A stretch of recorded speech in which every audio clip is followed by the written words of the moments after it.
Cool. What's your delay? Is it 50? Doo-doo-doo. Ba-dum.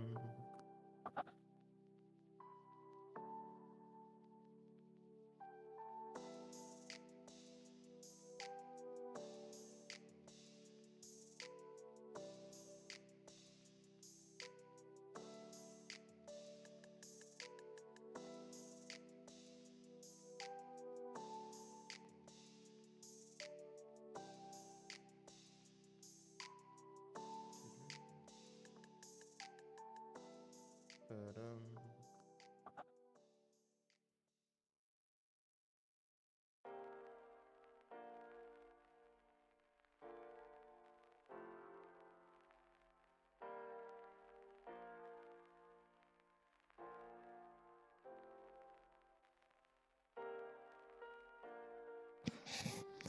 Good evening, everyone. Welcome to the stream.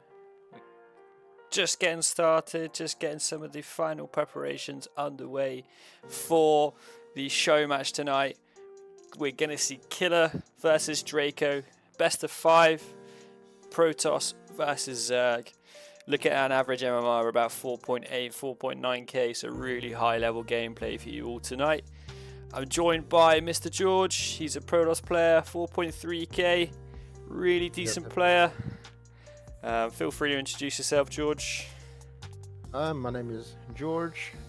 I'm 4.3, 4.4, currently closer to 4.4 with Protoss. I've known Killa for a bit now, so I'm quite well aware with his playstyle, and I was a Zerg player as well, so I'm really a PBZ expert here. A very big enjoyer of the matchup, so I'm very excited to see what is gonna go down tonight. We have very good players here, top of the line from DeVoid, so this is gonna be definitely very interesting and I hope entertaining. Yeah, we'll definitely see quite a few interesting matches tonight.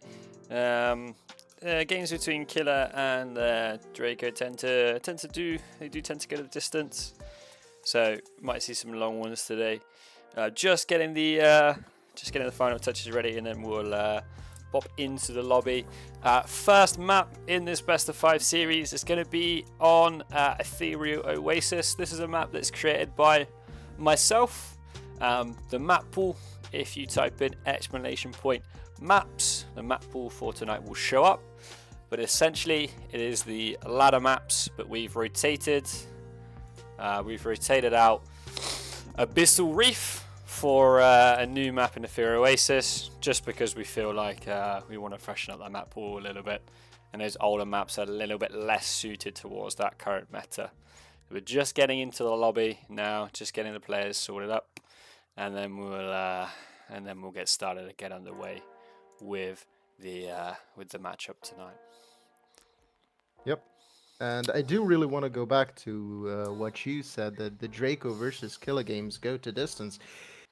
I really do think that both of these players are really good at the long macro games, especially Draco, who really emphasizing on getting that late game going instead of like other Zergs. Like other Zergs really tend to avoid it, so it's definitely a switch up and is very new and fresh. So I think we're gonna be here for a little while, and I think we're in for a treat. Yeah. Thank you, No Rage SC, for the lovely message in chat there. I hope you're going to enjoy yourself tonight. I know me and George definitely are. Yeah, it's gonna be sick. Cool. So Players look like they're ready to go. So we're going to make a start. Let's go. Alright. So heading into first matchup. If you are a member of DeVoid, then and you are a certain rank, you are able to bet what we call void coins on this outcome, or the outcome of this match. So feel free, if you're in the DeVoid server, to go across to the betting channel, bet across your coins, and best off of who you think is going to win this match tonight. If you're not in a DeVoid server, explanation point DeVoid, and you can get a Discord link just to join the server for this evening. And if you want to stay, feel free to stay around. So we loaded into Abyssal Reef. To start this matchup off, in the top right hand corner, we have a red Protoss player, goes by the name of Killa. And in the bottom left hand corner, another DeVoid player. In the purple, we have Draco. Just going to pop my audio on. Realise I don't have any sound available. Going to get this game underway. Gateway start from Mr. Killa. Looks like a 16 hatch here from Draco. A 16 hatch. 1 gate expand from Mr. Killa. Single gas. And a worker going to gas. And I'm guessing this next worker is going to get ready down to the natural.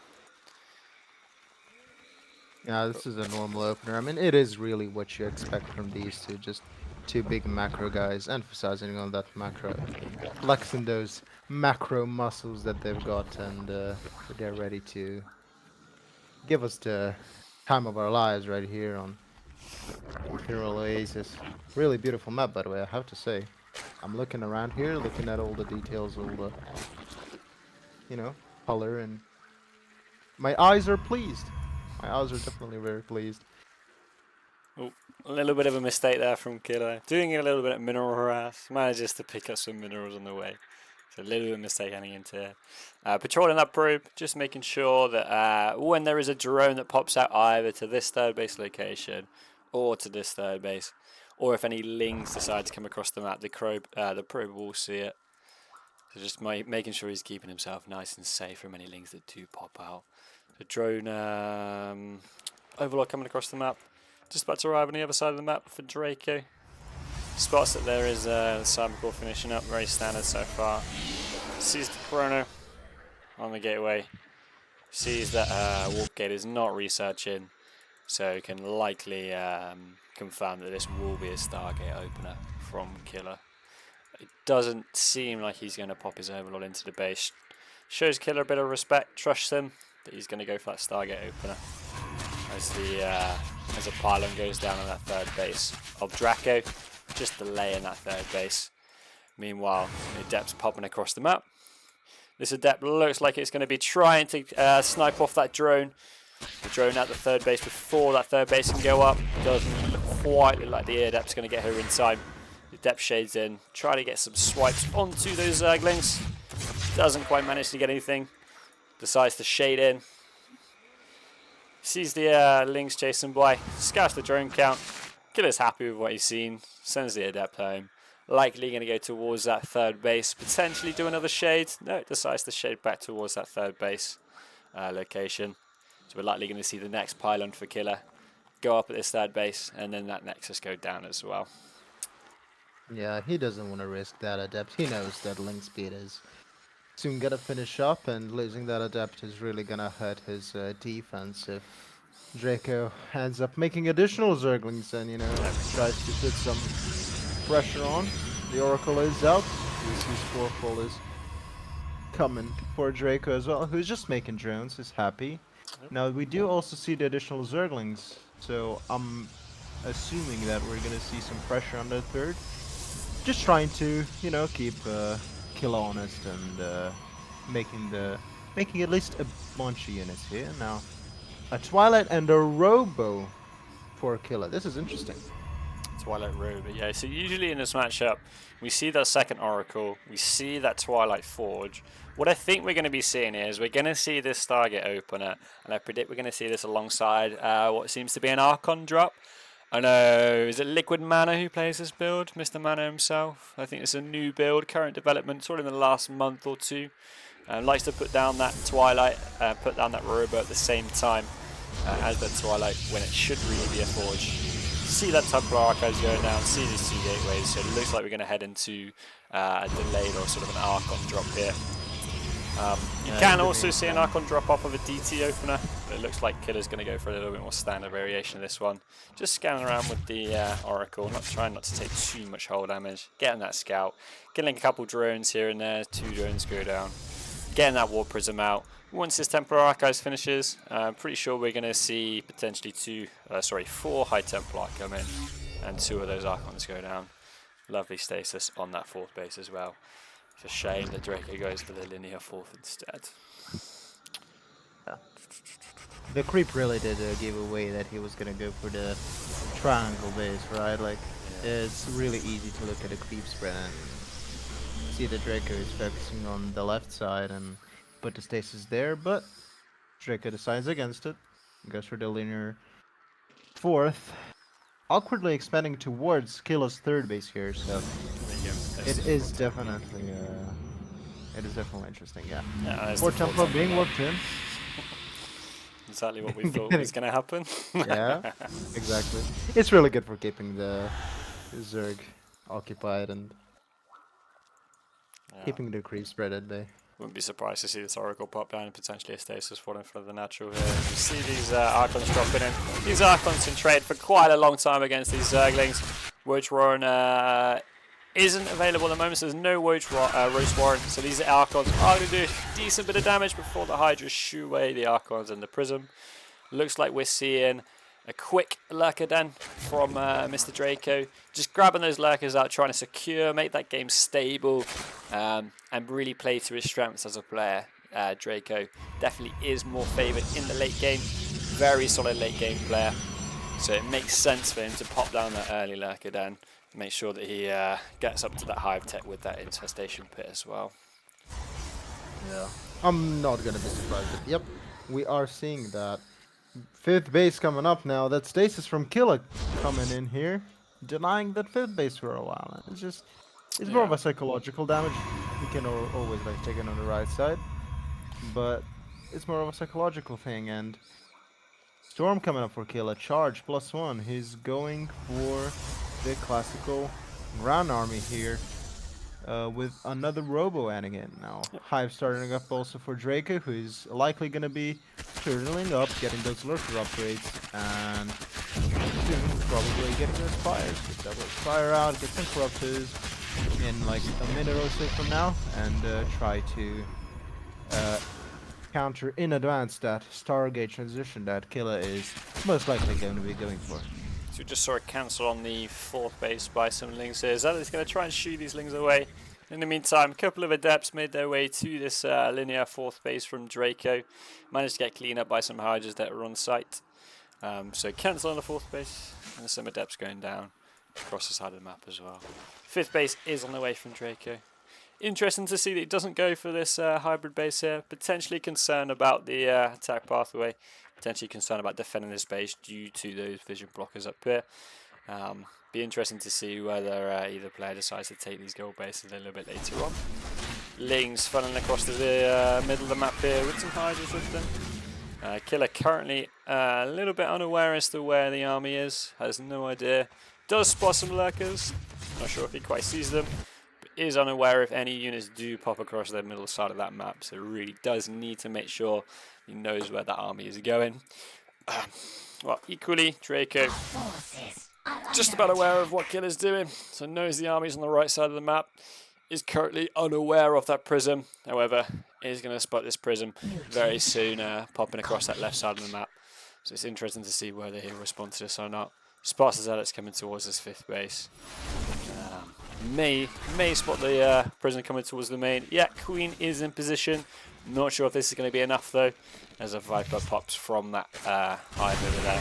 Massive storms over here, killing all those Lings with that army as we get a warp in into the main. Lings are here to shoot us away. Zealots not quite attacking. Queen does pick off that prison, so Killa just not paying attention, and we'll lose a set of Lings and also some Zealots with that.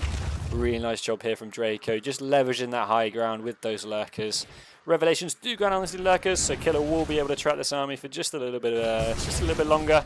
Decides that this angle on the right hand side is not where he wants to go. Wants to instead try his look at cleaning up some creep and trying to get onto the other side of the map. For the moment, really nice abductor into the Lurkers. Awesome feedbacks. Really nice control from both players so far. So we see some Lings popping down the left hand side of the map, going towards that 4th base of Killa. No stack D. There is a High Templar available, but no Storm yet. So these Lings look like they're going to have a field day.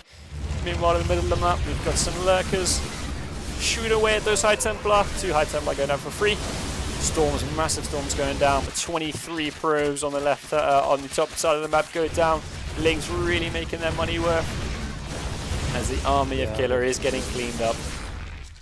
Killa severely down in supplies, lost 23 probes.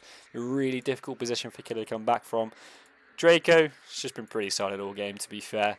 It looks like this game is definitely in the favour of Draco right now.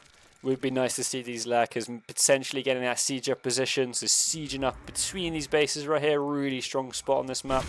Got some zealots swiping away this hatchery. The main action is these lurkers and these vipers picking up an immortal for free. And we've got an overlord, Dropper Lord, potentially going towards his main base. Yeah, so it looks like he's going towards that dead space. Zealots are finishing off that 5th base from Draco. Just needs to right click the hatchery and then go down. Killa not quite paying attention, paying more attention towards the lurkers and managed to get a nice beachhead into the 4th base here. Really does look like this first game is going to go in the way of Killa. As I say that, there are a few deserts on the other side of the map, so he is trying to do some counter damage, but it's just not quite enough here from Killa. It looks like this first game, especially with this lurker drop going into the main, is going to go in the favour of Draco. Yeah, Draco's in a really strong position here with these lurkers. Yeah, this is very well done. The drop, especially, is a bit of an nail in the coffin. Before that drop, like, Killa was fine lurker-wise, because he killed all those things across the map, but with the drop killing an additional 14 pros in the main, yeah, 17. That's GG. That's game 1 goes to Draco. Unsurprising. If we have a look at this game, if we have a look at this replay, what would have been really nice to see, specifically a little bit earlier on in the game, is Killa had quite a few minerals at the time. It would be nice to see potentially a wall go down on this section on this base here, and then potentially look for some more expansions this way. If you have a wall here, you can pop some High Templar behind it, stop these Lings from getting into the base, killing all those drones, all those probes, sorry, and you know, not losing those 25 probes that he did, because that really was the shift in the game. All those probes going down, the army getting lost in the middle of the map, and that really snowballed out of control there. So Draco takes game 1. Off to game 2.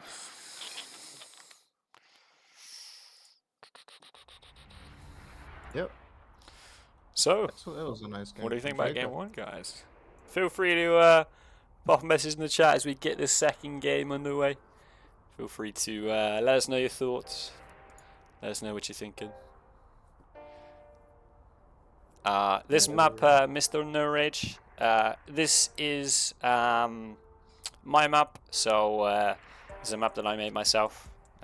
Submitted it to TLMC, middle of the pack really, decent result, quite happy for my first map, but yeah, this is one of my own maps.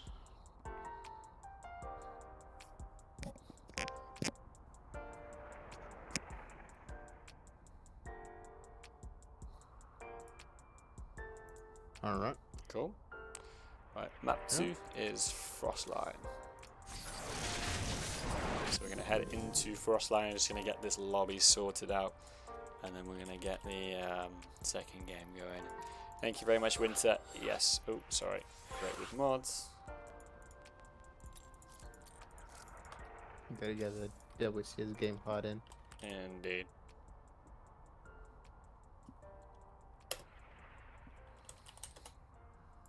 Indeed. Thank you very much, Mr. No-Rays. Thank you, Necron. Yeah, just going to edit the stream tile now.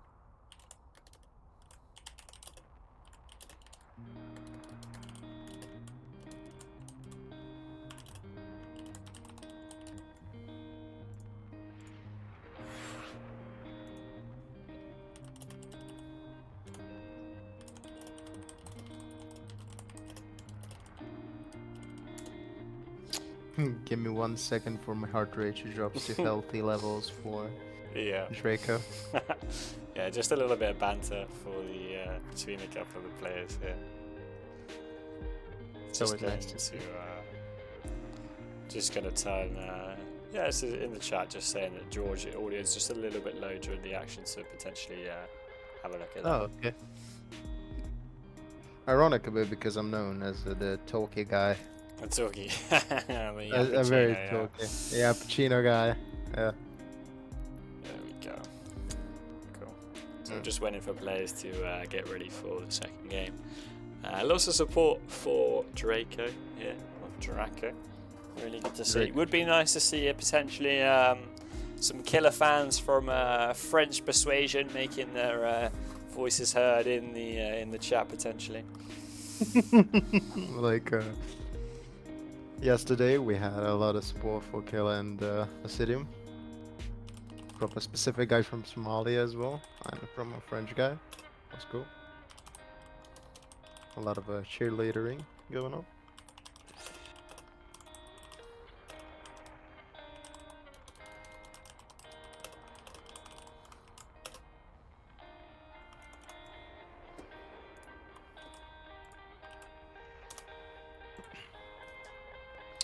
It looks like just waiting Killa for is Draco. ready. Yeah, we're just waiting for Draco's confirmation here, and we're gonna start our second game here on Frostline LE.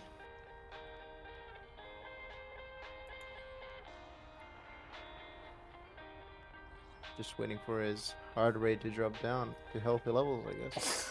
Like he said.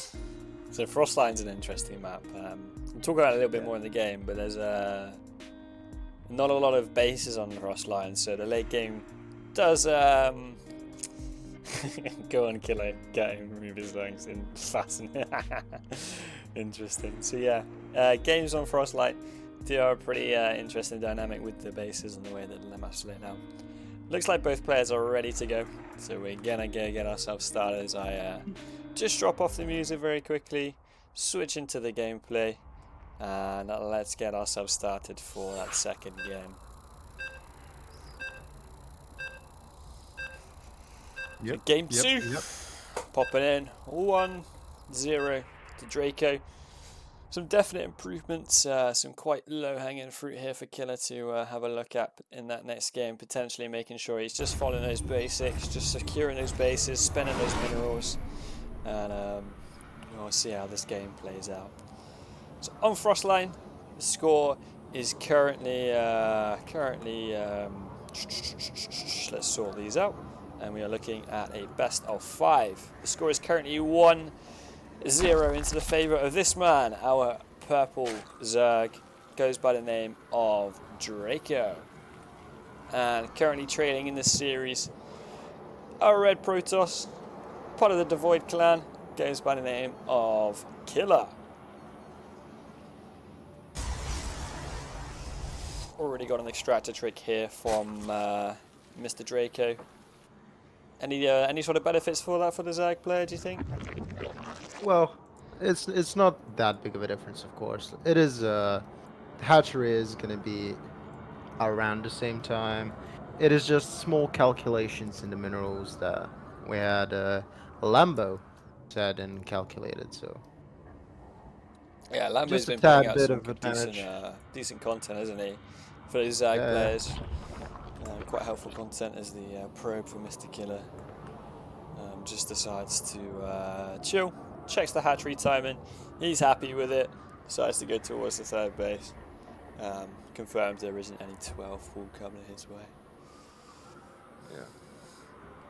I do want to talk about Frostline here because I think it is very important to say there's only 6 bases per player here, which makes Draco's playstyle for yearning, waiting for that late game quite interesting here. So it wouldn't surprise me if Draco goes a little bit more on the aggressive side, maybe some 66 drone roach Hydra push, maybe some Hydrolink pressure, maybe even Hydra Bane, although that is quite an unpopular strategy right now against Protoss in the current meta, but we're gonna see how Draco develops. For now, everything normal. A single pack of Lings, getting that additional drone in, and yeah.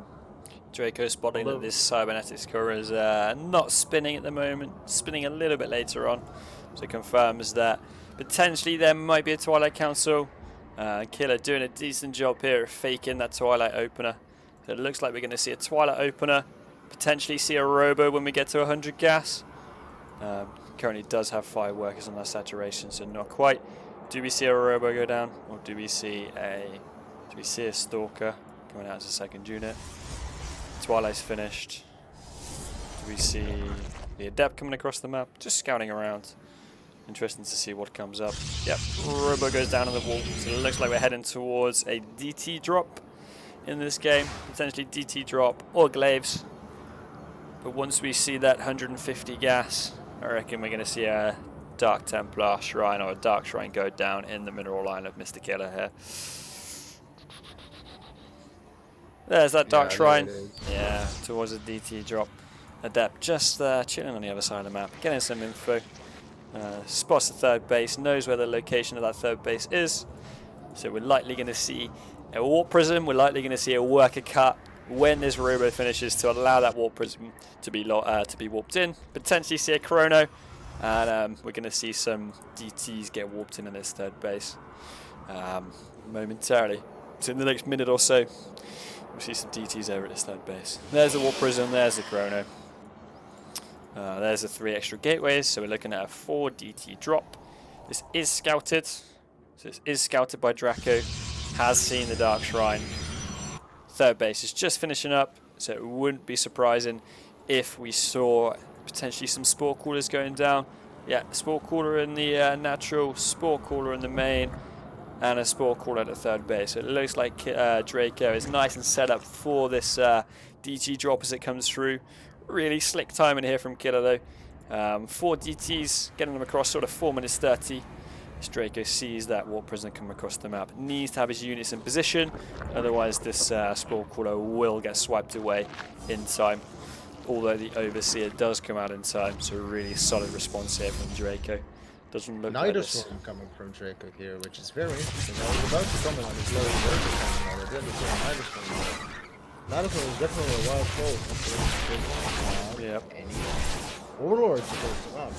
Close to Killa's base now. Draco, third base. Draco did have an Overseer available, was morphing, but didn't quite morph this, decided to cancel and morph another Overseer, so loses quite a lot of HP on that hatchery, but doesn't manage to go down. Draco does indeed manage to clean up DTs, killing one on the way. Likely going to see another DT warped in and then emerge into these Archons. So Archon drops is coming. Overseer coming across to the main base of Killa. Likely going to see Nidus Worm go down. Yeah, there's a Nidus. Nidus into the main base. This is currently unscouted by Killa. It's going to be a lot of damage done if this gets up into the main. In the Nidus, there's currently a lot of Queens, a lot of Zerglings. Killa's completely unaware of what's going on. Just about to see the creep tumors going down. Queens can now transfuse. We've got these Archons chewing away, or sort of shooting away at this third base, but in the main base of Killa, 3 probes already going down. There are units available with Zealots without charge. There's a lot of Lings in this main base. Not a lot of probes going down so far though. Just shooting at an extractor and a pylon. We'll get the forge before it finishes up. 4 probes go down. But not a lot of worker damage done just yet. Probes are starting to go to the third base. Archons here are to support. Ling's getting a really nice wrap around of these Protoss units. Very equal in supply. Protoss dropping supply very quickly. How's the juggle? How's the Warp Prism juggling with these Archons? It's decent, but I'm not sure it's enough, no. Another Nidus going up. It looks like game 2 is potentially going to go into favour of Draco again. A really nice response to this TT build, knowing where Killa is weak and really exploiting that as well. A lot of things to be looking out for Killa as we go into game 3. This game's really going to be difficult to come back from, although the worker counts for Draco is incredibly low. So if Killa does manage to stabilise here, there still is a chance for him. But even still, going into game 3, it's going to be really important for Killa to get those basics right, get vision of that base. Just pop a pylon down here, really makes your life a hell of a difference. If he sees this coming, he can respond warping around his Zealots. This Nidus is gone and the game is a lot different. Summon your inner passing Killa. I think Killa might need a little bit more than that to win this game, but we can definitely see it a little bit later on. I still think it's fine for Killa because he has 18 workers more than Draco does. True. However, Draco already anticipating that this is not going to be enough. Going for that Spire here. Spire Not enough 29 gas from him. drones, I yeah. think this is not going to be enough for Draco. Well, killing on this third base is absolutely great for Draco. Yeah. And the Immortals aren't going to be able to do much here, especially once that Spire finishes. The DT Shrines, so Archons, as a result, are available. But there's 35 probes on one base. Supplies aren't too that, you know, they're not that much in favour of Draco. But what we're going to see potentially in the next minute or so, you're going to see a lot of mutas coming out. Going to see these bases, these gases get filled up. That drone count is going to steadily rise. 6 drones on the way already. So drones probably going to catch up to Killa very quickly. He's also got 2 extra bases, so his income at the moment is definitely going to be a lot more. Income currently in favour. Currently equal-ish on minerals, slightly in favour of Draco, slightly in favour of gas for Killa, but we're going to see that income going massively in favour of Draco as this game progresses on. It's going to be an uphill battle for Killa. Hopefully the Archon Micro is good enough for him, potentially trying to snipe off a couple of these Nidus Worms. This DT, 5 kills, 6 kills, 7 kills, swiping away these Zerglings. Zerglings do retreat back into the Nidus network, into the Nidus Worm. And we'll give Killa a temporary breather. Yeah, but will the breather matter though? Because we already have a bunch of mutas up. Killa doesn't have a single unit that shoots up. I have 2 mutas go out here already for Draco. 4 more coming up. He's slowly getting that gas count up. He's gonna mass those mutas now. Killa does have a bit of a window here for attack.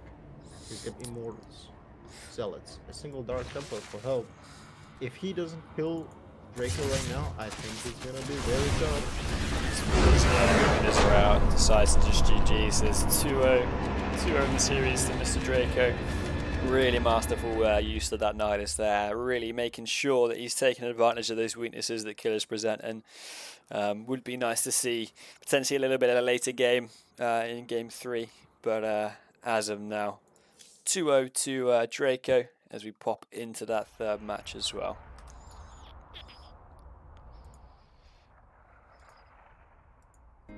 Yep. It's a very, very interesting game though. Very aggressive out of Draco, as you would expect on a small map like this. You just cannot get that late game of his going here. Yeah. It's a really nice tactical decision there from Draco, knowing that the late game situation for specifically the Zerg player in Zerg versus Pro is quite difficult since that mothership buff. So really nice decision there from Draco, just to although he is a late game player, the late game situation specifically on Frostline, where the resources are quite limited and the map is you know, on the smaller side. Really decent decision there just to get that game done over and get it done and over very quickly. So 2-0 to Draco. Gonna pop into Amygdala for the third game. Popping into Amygdala, just getting that lobby set up now. So Amygdala will be our third game. Amygdala is a very interesting map. So you've got 2 sort of main access routes that you can get through. Got those Zerg rocks that block off the middle, and those gold minerals as well. So it'll be really interesting to see how this high level PvZ plays out on this map. Yep. The golden minerals especially are gonna come in handy here for Draco's trial here. Very easy for camping. Very, very easy to get to that late game on this map. Got 5 easy bases to take. And players are all ready to go. Sign up with game 3 as we pop into Amygdala. Necron saying no rage, saying that Killa needed BCs, and I think Draco, if Killa had a few minutes, I think he would have won. Maybe he just needs to be a chill guy. Interesting. Very cool to see, guys. As we pop into game 3, in the bottom left hand corner, from DeVoid, playing with the red Pearls probes. we have Killa. And in the top right hand corner, going for that extractor trick, playing with the purple Zerg drones, we have Draco. Yeah, talking about the battle cruisers, I think our good friend Chris here will advise Killa to get this 4 Void race going. Yeah, Chris is a man of culture, likes his aggressive builds, likes his cheesy builds.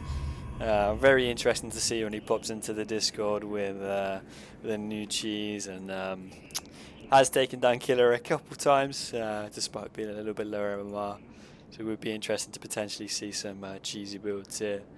But not really in the repertoire of these two players. They both like to play those aggressive builds, and we'll see as we go into the game. Thank you very much, Raki. Thank you very much, Raki, for letting me know to update the score. Currently 2-0 to Draco. Match point. Thank you very much. Thank you very much for that. Thank you very much. I have updated the score. All good. Yeah, thank you, Sugarcoat. All done. Best of 5 as well. Thank you very much, guys. Thank you, Raki. Very standard stuff so far. Nothing really out of the ordinary. No early pools. 1 gate expand here from Killa. Decides to get that gas before he gets our second pylon. Standard stuff. Nothing really to talk about much here. Both players just playing the game as you normally expect a PvZ to go. Probe happy with the information at scouts. Is likely gonna patrol it. There we go. Patrol in front of this natural, most common third base spot we see, as we see Draco currently. See that little purple cursor going towards that third base. The Lings again are attacked towards that third base. It looks like Draco is going to be looking to take this location for this match. So likely in about 4 drones time, we'll see this third base go down. The 32 supply goes up to those. Look at that macro. Indeed, yes, very strong support for the macro of both players here. Scouting is very nice indeed. Gonna see a Twilight opener here from Killa. Twilight finishing up. Will we see that Robo again? Yeah, Robo goes down. Interesting to see if this will be a Glaives build or whether it will be a D2 build. So we'll look at when we get to 150 gas. Unless the Glaives is late, it looks like we're going to see a Dark Shrine go down here from Mr. Killa. There we go, Dark Shrine comes down. It's the same build from last game. Gonna see that DT drop get deployed by Killa. Hopefully learns from mistakes from the last game, potentially having a pylon on the outside of that main base, just to see if any sort of Niner shenanigans comes down. Decides to make the gateways a little bit earlier than before, so gets his 3 gateways first. Decides to delay that prism just ever so slightly. Likely gonna see a probe cut here. Yeah, probe cut. 250 minerals. Chrono on that gate, on that robo facility, and we see that prism get rallied across the map. So very similar to last game. Looks like Killa's going to hit a really decent time in here. Sort of looking for about sort of 4 minutes, 4 minutes 30, 4 minutes 40. Really solid timing for that DT drop. If you cut a couple of corners, so for example, if you don't get this extra adept here, you can get out a little bit earlier, but third base. It looks like it's going to be under threat from these DTs as it pops across the map. So really nice timing here from Killa. Going to end up warping in at about 4 minutes 30 as the Overlord just sneakily pops into the main, scouts this DT at the last second. There is a Spore Crawl available at this third base, however, and Lings are in position. So we'll see what these Dark Templars can do as the Lings are hugging that hatchery. I think this is enough DTs just to swipe through. Yeah, so not quite enough Lings here. So roaches are available, however, the roaches are going to shoo away. There's 6 roaches at this third base. It's enough to shoo away those Dark Templars. 1 did take some hull damage, and they decide to just pop off. Drop out of Prism, merge into Archons, and potentially going to see the Prism going towards this natural, going towards this main, and going towards the mineral line of this third base. As Draco's already in position with those queens, anticipating the Prism's going to go to that third base, Looks like the Prism isn't going to go to the third base. It's going to fly across towards the natural choke. Sees the Evo chamber. Sees it researching. He's not sure if it's +1 missile melee. Educated guess could probably say this is +1 missile. And we're likely going to see roach speed come up as this layer finishes up. Oh my! The Prism goes down. Prism goes down. There's 3 queens. Spore cooler down. Really massive mistake here from Killa. Loses 2 Archons and a Prism. That's absolutely massive for this time in the game. Going to be a really difficult game for Killa, especially now he's on match point. Wouldn't even mind seeing potentially see a round of Lings come, warp in, and try and chew away at this third base as well, considering the lack of units that are available. This really does lend map control back to Draco, so Draco is happy to just pop down all his tech. So as a response to getting this Prism, pops down that Hydra Den, pops down an Infestation Pit. It's very comfortable to go up to that later tech in the game.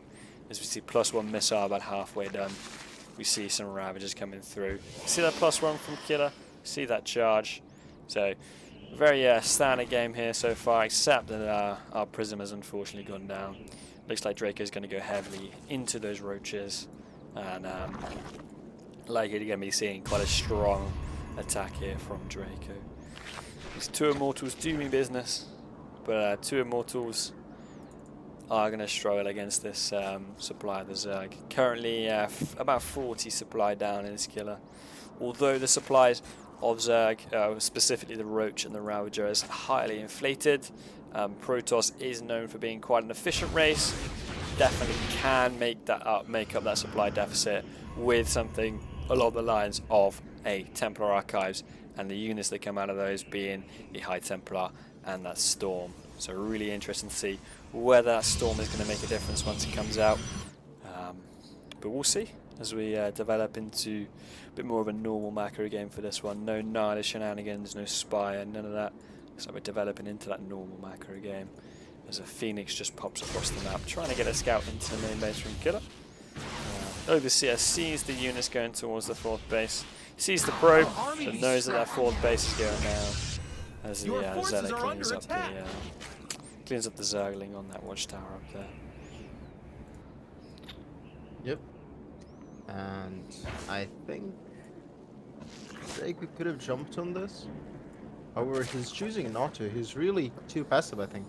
He could have... There we go. He's finally going. I don't know what he's waiting... Oh, nope. Changing his mind. Very weird. Yeah, we're seeing a few roaches come out. I'm guessing this is just to get control of these watchtowers. See a roach. Yeah, trying to get control, get that vision. Deny the vision for Killa, so we can't see where this army is coming from. Super strong attack position for the Zerg player, just on the choke outside of the natural, so between that gold base and the natural, really strong choke position for the Zerg to siege up him. But decides to go for the 4th base instead. Gonna see some Biles go down. Let's just watch the Biles. Really nice storm there from Killa. Really nice force fields.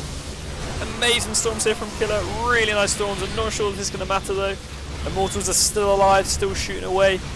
Looks like there may just be a little bit too much Zerg here. Can we get a warp in the Zealots? Yeah, the warp in the Zealots does come. Really low health on these roaches here. Warps in DTs instead, my apologies. And cleans up this army. Look really scary for Killa there. But gets those DTs in clutch. Stabilizes this position. Equal worker count in this at the moment. A little bit down in army supply, but Storm really does make up for that. As we see Draco building up again, getting those Hydras, likely going to get around those Lurkers when that Lurker Den finishes.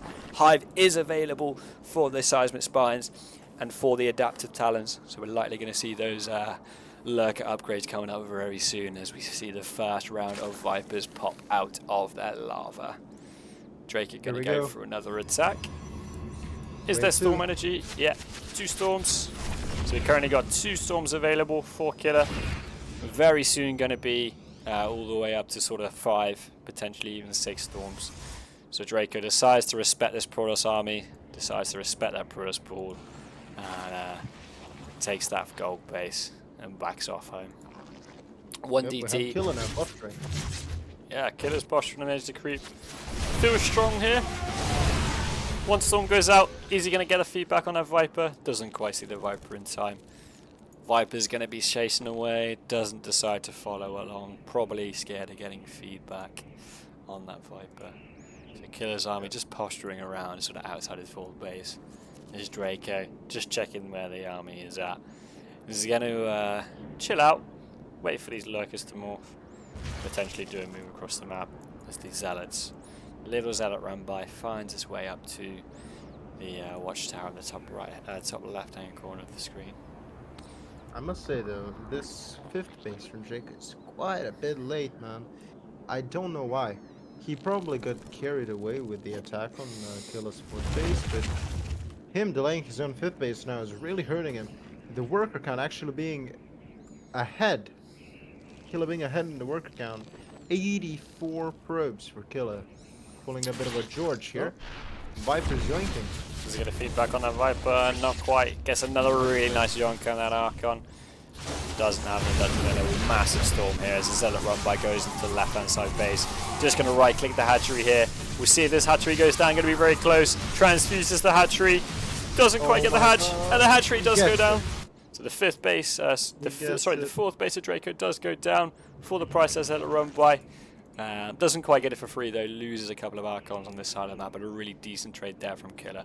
Would be really nice to see those supplies get equaled up very soon.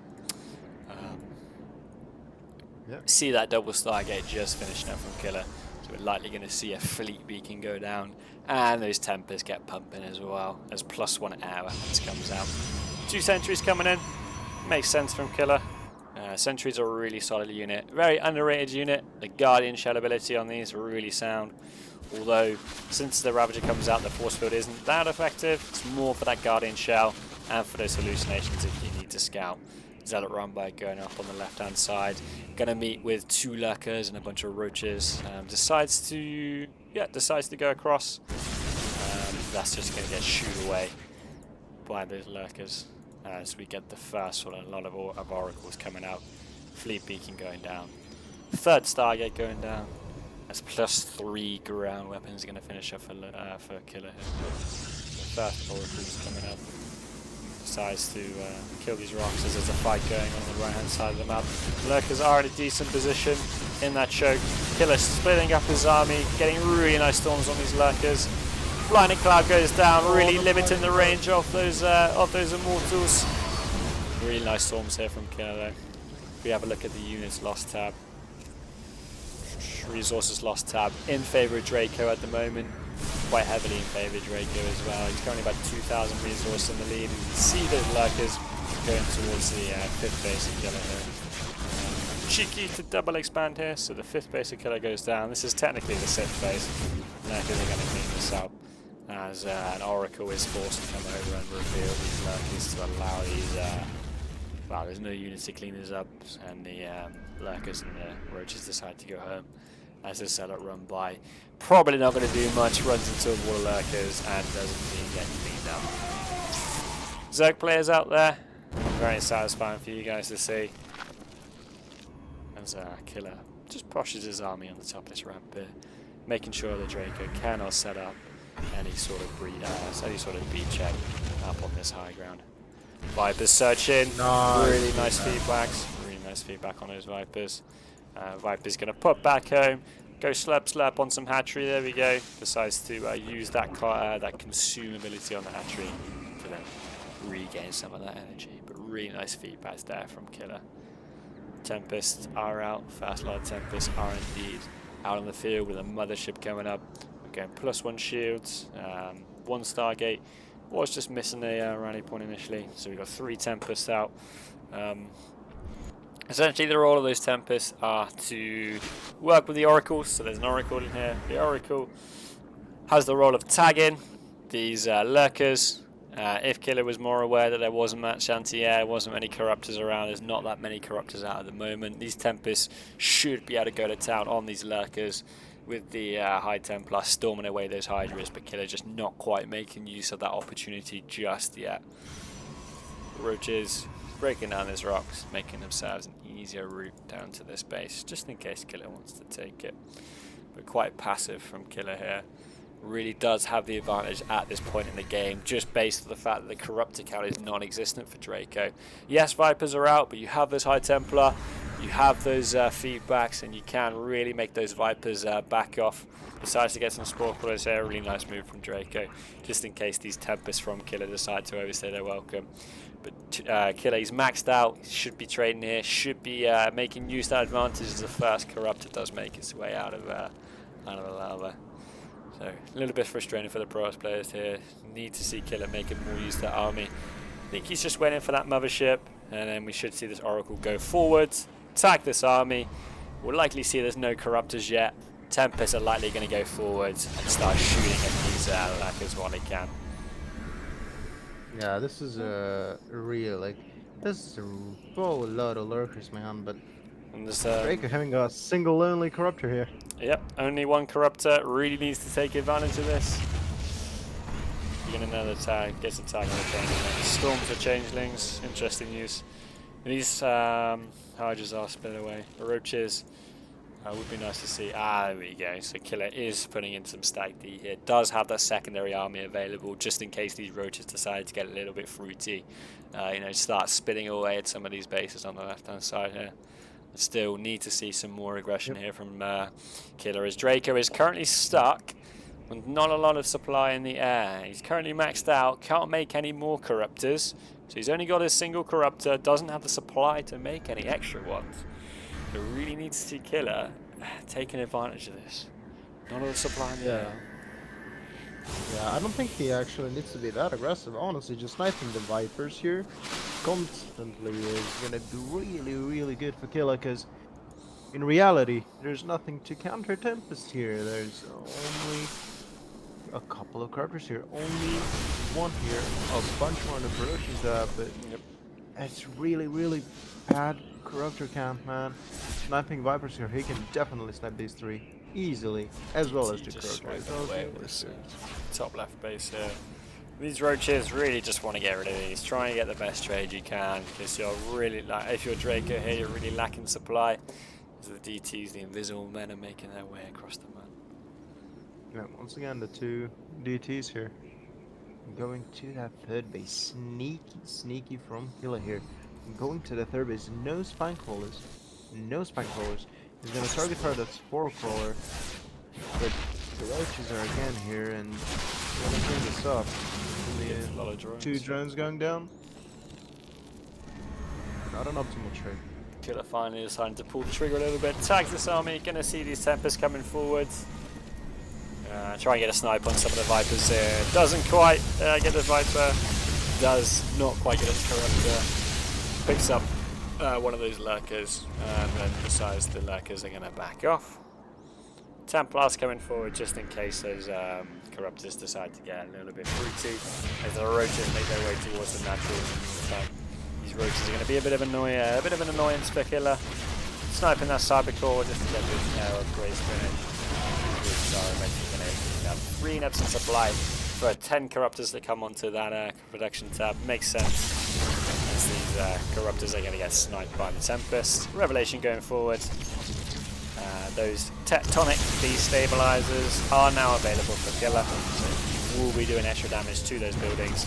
Really nice abductor on the Tempest, gets 1 for free. High Templar not quite in position to get the Killa back just yet. Would be really nice to see these High Templar a little bit further forward, just as these Vipers, just as these Lurkers are out of range. They can only shoot up to these rocks. It would be nice to see these Templars a little bit more active, as these Lurkers aren't able to shoot them just yet. Yeah, the bulk of Corruptors now is definitely there, and Killa is probably getting more stressed out about this. Double cybernetics core, double cyber core going on for those upgrades, those air upgrades that Draco is honestly also kind of lacking. Only +2/+2, not firing up 3/3 yet. Upgrades are very slow from both players, as the left side of the map is white. The whole top side just getting taken over by Draco. It looks like he's slowly creeping across this map, making use of that late game Zag army. Only down to 62 drones, but the bank is big enough here from Draco. A little skirmish here on the top and the bottom there. Sorry, in the left-hand side of the map. Would be nice to see potentially a High Templar with this army, just so we can storm away these Hydras and these Lings. Corruptible does get tagged, so the Templars can begin. The Templars can begin to take pot shots at this corruptible. As of yet, no real major trades going down in this game as these two lurkers decide they're going to bury up this mineral line. Likely going to see quite a few probes going down here. That's 10 probes going down, 11 probes going down. The whole base mineral line gone. Yeah. It's really difficult here as the Burrows player, not for both players, but if you've got these little things like a singular lurker, you often see, specifically in games that are below that GM level, you see these lurkers doing a lot of damage, individual lurkers doing a lot of damage, because a lot of players below that GM level just don't have the attention to spend on a single lurker, and because you have to have that detection, to get detection in place and to also get units to deal with these lurkers, it can be really difficult to split that attention. So singular lurker harass, and also lurker drops, which we saw in that first game on the Fear Oasis, are really strong, especially below that GM level. Templars in a really nice position here, by the way. Much prefer this position. They're not in any threat of the lurkers, provided these high Templars are on the whole position.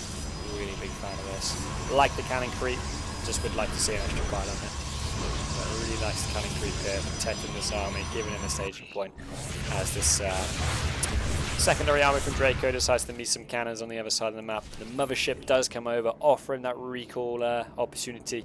So if Killa does need to jump ship, does need to deal with the army on the left-hand side of the map here, with his main army, he can just give that quick recall. And yeah, and if he needs to come back, he's got a Nexus over here to recall to as well. Settling into a pretty long game here. It's one of the games that we definitely expected. So really, really interesting to see. Almost does get a free snipe on that mothership there. Lots of feedbacks onto those Vipers. Gets that Viper as well with those Tempests. The Immortals just waddling along, trying to shoot their guns up. They can't quite reach into the sky though, unfortunately, for a lot of Protoss players out there. But this gold base is practically mined out. Not too much of an issue if this gold base does go down. But it's still nice to see Killa getting active on the map. It would be nice to see some revelations going forward. There we go, nice big revelation on those lurkers. Gives Killa the idea of where they're coming for. Massive surround on this army here. Wasn't even aware of this. Looks like this army is going to get surrounded. Forces the recall. Picks off one Tempest and all of the ground army. Massive round of High Templar going in. Big F2 here from Killa, bringing all of his units into one spot. But a huge advantage here for Draco. Ease into the bank of Killa here. And forces him to spend quite a few resources. Got a nice discussion going on between Mr. No Rage and Sugarcoat, talking about the current state of PvZ, and talking about ways in which the Protoss and these players can, you know, trying to get the better of each other. Talking about lurkers, talking about the timing of engagement. It's a really interesting discussion. If you guys want to get involved, feel free to pop a message into the chat. I'm more than happy to read some messages. Yeah, whilst this game goes on between Killa and Draco, looks like we're setting into a nice long late game here. Definitely an advantage going towards Draco here, as we've got 1, 2, 3, 4, 5, 6 bases from Killa. 1, 2, 3, 4, 5, 6, 7 bases from Draco. Need to see this bottom left base here secure. There's that one buried Ling. Just denying that base for now. Stasis wards are on the top of this ramp, so when this army does come up, it looks like a lot of these are going to be in stasis. Losing a lot of probes here. Decent stasis here. Round of Zealots isn't going to do too much against these Ultralists, but Draco decides to pay a bit of respect to the Stag D and decides to take an alternative route round with this secondary army.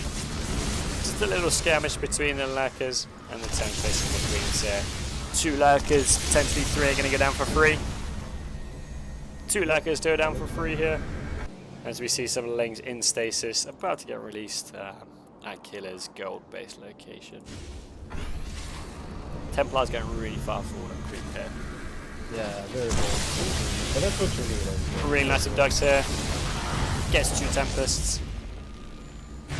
Lings get 3, and most of those Lings will go down by the dust. So we need to see some Tempests replacing. Killa opting for some carriers here. Is there any sort of benefit to going for carriers over Tempest in this situation as a pro-off? Honestly, I don't think so, actually. I think that this thing, actually, the temperature was way better, because carries are in the sense that they lose that mobility, are better at daring direct tries to drop his edge, just gonna eat them alive. But Viper combination here with the pair of pretty bombs. I don't know, man. I think Killa is just getting the pressure here. Yeah, really slow response here from Killa. Killers. Yeah, really slow response. This base, all the workers in this base are actually going down, unaware of where this Viper ball is. The theory in this position, especially for the Burrows players, to make sure that you've always got vision, always got a revelation going down onto Corruptible. Really nice feedback onto those Vipers there. Not before they get the carrier, however. That really needs to get more active with these Oracles. These Oracles are just sitting around. You've got 2 Oracles in this army. They're just sitting around. One of them's full energy, one of them's sort of half energy. He needs to make sure he's getting more revelations off and more active with this army, otherwise Draco is just going to run away with the game. There's a bunch of lings decide to make their way to the bottom right hand base. Cannons are here to meet them, but these lings have got upgrades. The lings are on 3 lings with Adrenal. Lings don't care. They're going to shoot through these zealots, shoot through these probes, as the ultras come and clean up this base. So it looks like this base is going to go down for Killa. Sensing a little bit of pressure here, Killa does decide to move a little bit closer to the creep, decides to posture up on the high ground here, and looks like he's going to settle in and just let this base fall. The ling down at the bottom here still stopping Killa from getting that extra base. Really bleeding Killa dry. His bank has gone from sort of 11k, 7k all the way down. It's halved his bank down to 6.8 and 3k gas. Really running dry here with only 19 workers. Killa really has to make what he's got go far, otherwise this game and this match is going to go in the favour of Draco. The Unitless lost tab, really massively in favour of Draco. 37,000 resources lost. Mr. Yeah, the resources lost does indeed tell the story. Zerg is in a massive advantage here. Yeah, it really does show that Drake's just been trading way more efficiently. He's been more active with the Corruptor Viper Ball, and Killer's just posturing here, but always only posturing, just acting tough while actually being scared of engaging on. It's gonna cost him a lot. His bank is being tripled right now by Draco, and getting close to being quadrupled actually. And Draco's sitting pretty on his bases. He might as well take the base on the left side, honestly. The 9 o'clock base could be his. Yeah, I mean, Killa hasn't made any attempt to go for it. You see some mortars going towards, smashing through these cannons. Looks like Draco's gearing up for that final assault onto the Protoss. As Killa feels the pressure, decides to take the air move, pull the trigger, go across the map. Massive feedback's going down onto these Vipers. Really nice Huge fungals, really nice storms here from Killa. Feedback goes down on the infestors. This fight looks like it's going in favour of the Protoss. Manages to clear out this base as we got 4 ultras on the other side of the map, just cleaning up these, cleaning up this nexus. But really nice engage here from Killa, really cleaning up that Zerg army. And as we see on the production tab, 13 corruptors on the way. Draco trying his best to just clean up this. Draco finally has supply available to make some Broodlords, but I'm not sure how much the Broodlords are going to help against these carriers. It looks like Killa's just going to bite the bullet and go for it. The Templar died to the ultras is very nice from Draco. Also really nice for the just needs corruption here. Draco needs corruptors. I don't know why he made Broodlords. He's wasted. Really significant mistake he wasted here. corruptors. He wasted corruptors on this. They're always going down onto these carriers. I'm not sure if this is going to be enough. Going to be really difficult to say. Just needs to target fire the Neurals, the Infestors, and the Corruptors. Really needs to make sure that these. Looks like we're going to go into a base race. Oh, Templars! A lot of Tormers going down. Honestly, if you're a Killa here, just spam your resources into carriers. You've got the gas, just make carriers, make Tempests. The anti-air really lacking here for Draco. Not that many Corruptors left. He's only on 8 Corruptors. He's got 2 Infestors on the way, sorry, 3 Infestors on the way, but it just doesn't look like there's enough anti-air here for Draco. This game's really getting flipped on his head just by that A move from the Sky Toss. A lot of Zerg players are indeed probably quite mad at the moment watching this, as this is probably what's happened to a lot of Zergs on the ladder. When I play Zerg myself, I can definitely relate to this, but really flipped the game on the head here. 3 carries at home. doing the business for Killa. Looks like Killa's finally woken up, finally decided to take a little bit of monster energy and just go for it.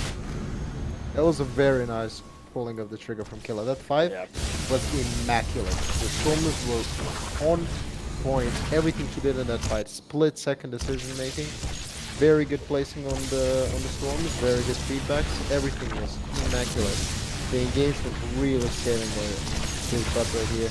He's really putting a rabbit out of a hat here, honestly. Like, Draco cannot remax. No, just Draco doesn't have enough. Texture. Yeah, doesn't have a Spire, doesn't have enough Corruptors.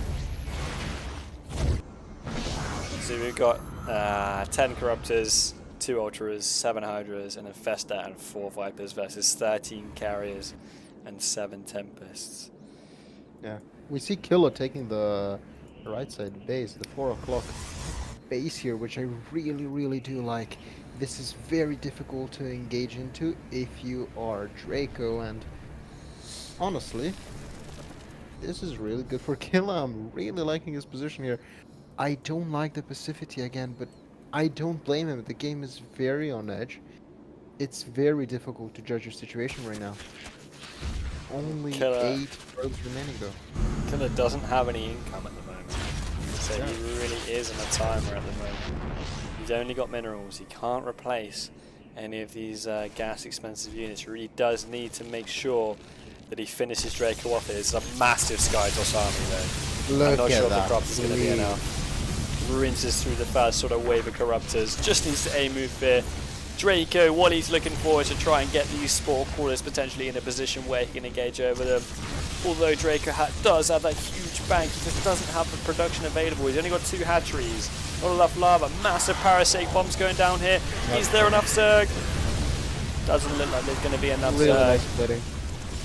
Really nice split from Corruptors, mitigating that strategy from Draco to kill those interceptors, and that split on the carriers from Killa just so happened to save him and win in the game, I think.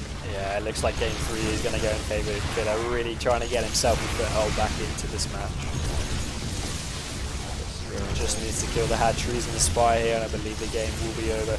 Draco trying to scramble through the last set of Corruptors, trying to pull up a final 5. I'm not sure if the amount of Corruptors he's got. He's only got 5 or 6 Corruptors available. We'll only have 5 Corruptors available and a few Spores. I'm not sure that's quite enough for the army of Killa. Killa does have minerals available, so he can start remaking those interceptors. He's decided to start long distance mining these gold minerals, as the Lings and Ultras are trying to make some counterplay, kill those probes. Really important that Killa manages to at least get 50 minerals back to that Nexus so he doesn't default and lose the game. But it looks like Killa just needs to aim for just take down the Spores, and game 3 definitely looks like it's going to go in favour of Killa as he goes down. Fascinating third game there. That game went from, you know, the chess evaluation bar on chess.com where you go from -1 or -6 all the way up to +6. That's kind of what that game looked like, with that huge cliff for Draco there. The advantage of the game really shifting in favour of that Protoss player there after a really decisive move from Killa. This was very Draco nice. unhappy with looks like he's a little bit unhappy with what's going on, understandably so.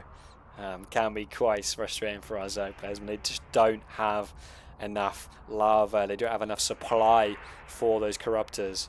But I think that move with the Brood Lords definitely was one of those moves that was a little bit questionable and definitely did cost Draco the game there, unfortunately. No Rage SC really got some support going from Killa there. Says Killa's pulling out the white monster and beating the Zerg like an alcoholic. Fascinating, yeah. He definitely did have a really decisive moment there. Huge bang for Draco. Yeah, indeed. Massive bang for Draco there. Unfortunately, just didn't have the lava, didn't have the tech to spend it, unfortunately, for him. Yeah, Turtle, Demint, leader of DeVoid clan, by the way. Feel free to check him out. If you do !DeVoid, you can join the DeVoid server. Feel free to hang out with us. We're a community server based in Europe, but if you're not from Europe, you're more than welcome to join regardless. Turtle saying here, what a freaking game. Draco won that so hard, but then died. Yeah, really decisive moment in there. as No Rage is currently using the sort of letters that Killa is made out of, the name Killa is made out of, for standing for certain things. So Killa is committing atrocities against the Zerg. He's an independent woman beating the Zerg. A lone Protoss versus the Zerg. Loss for the opponent's source screen. And abolishing the Zerg economy. Very nice. Thank you very much for your contribution, Mr. No Rage SC. Fascinating Really game, that funny. game 3. Looks like we're going to go into map 4. I'm just going to get this sorted. Whispers of Gold is coming up for map 4, so we'll see how this one goes. Going to get this one underway. So let's get Whispers of Gold loaded up, and let's go for it. We'll do it. Or I guess Killa needs around 10 minutes of a break. After that game, I'm pretty sure that There we go. the blood pressure is spiking, because that was very close. Yeah, it's a very close game. Yeah, it was very close to being 3-0 for Draco, but Killa's still in it. It's 2-1. It's definitely not unheard of to get reverse sweeps. Something that's rare, definitely happened but it before. happens. Definitely nice. Yeah. So Killa potentially starting up something really good here for himself, and I guess we'll find out in about 10 minutes after a break for Killa if it's gonna happen or not. There we go, Nightbot is indeed online, so exclamation point DeVoid should work. There we go. So if you want to join up in DeVoid, Nightbot has just popped a command into the chat. If you want to look at the maps for this tonight's series, the map pool, there we go. And if you want to check out Killa, so Killa is a coach for Protoss players. A little bit of an advert for him. If you want to coach, if you want to check him out, exclamation point coaching, drop Killa a message on Discord. There's his Discord tag in there, so if you want to inquire about any coaching, then feel free. He is comfortable coaching up to 4.8, sort of 4.7k with Protoss. If you're a Zerg or Terran player, he's comfortable sort of going up to about sort of 4k, maybe even into the lower masters. So if you're interested in coaching, feel free to drop Killa a message on Discord whilst we just wait for Killa to be ready for that 4th game. Yeah, we gotta have him a warm welcome here. When he comes back, you gotta see those coaching messages, and really a good coach as well. His work can definitely be seen on me as well. I was 3.7, and then after his work, I'm now around 4.4k with my Protoss. So definitely a guy that's a good coach. Definitely good analysis as well, and he's got the brains. He's got the mechanics. Yeah, 100%. Has really made a difference for a lot of the people in our group chat, me included, George, as well as he just said, a couple of us as well. So a lot of us former members of the Primal Esports clan. Mentioned this last stream, but for those who aren't aware, Primal Esports merged with DeVoid, so a lot of our members have moved across to DeVoid now, so we're happily part of that DeVoid clan. And Killa definitely was a massive driving force behind a lot of the improvement seen by players in that Prim GG clan. It's really nice to have him in DeVoid still with us and offering coaching for various other people. No Rage saying Killa coaching changed my life. Now my girlfriend loves me and my father is talking to me again. There you go. If that's not an advert for Killa's coaching, I don't know what is. Exclamation point coaching. Feel free to check him out. I've been quite a big fan of the chat this evening. Really nice messages from everyone. Do apologise for the delay, but very much enjoying what you guys have to say as well.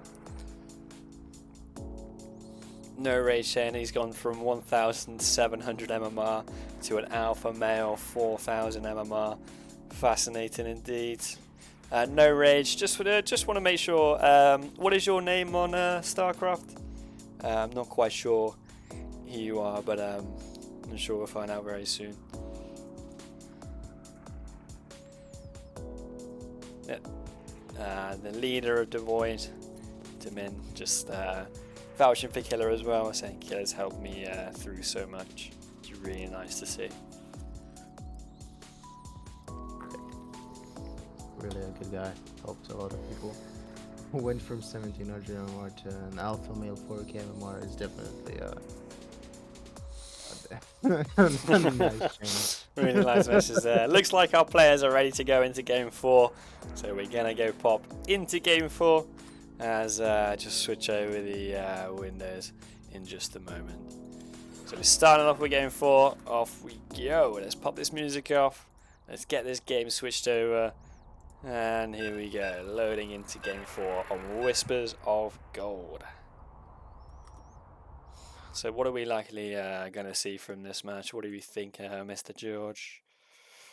I'm honestly not sure. Whispers of Gold can be played in a bunch of different ways. Definitely a map that has the potential to be a macro one, but same as Frostline, it has 6 bases, but the layout is way more late game friendly in some ways. But I definitely do expect Killa to be a bit more aggressive here, but we'll see.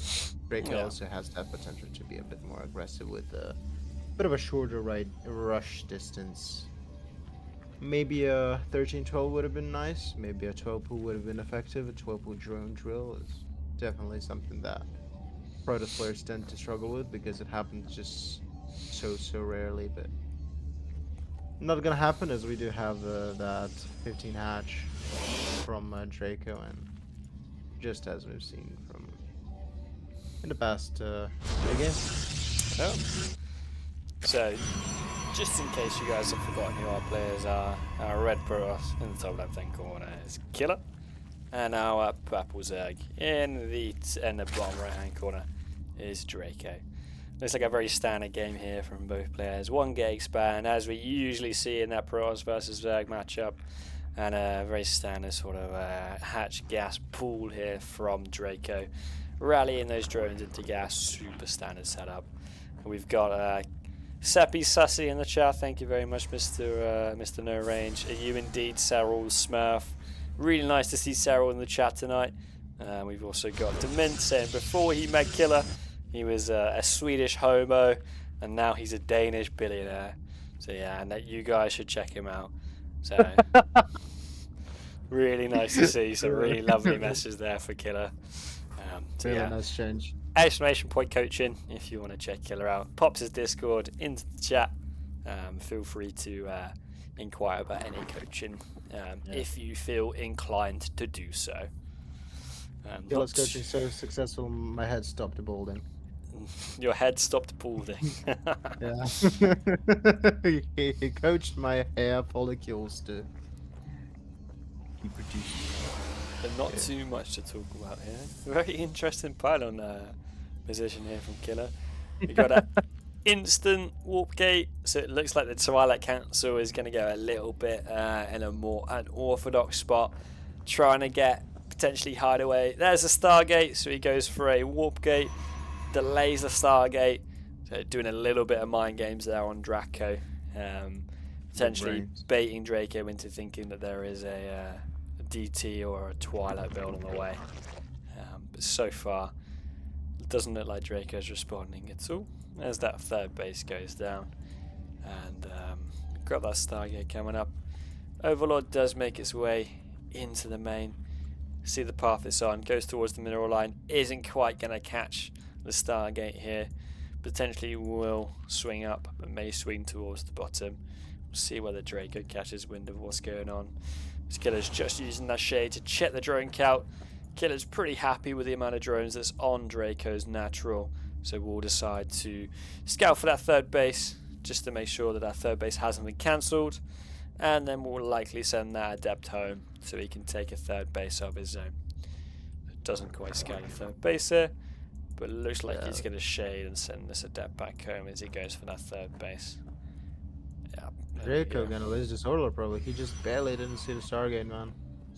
He's now going back, but gonna go over his head as Killa's supposed to 2nd order. Sees the void ray. Yeah, he's already seen it.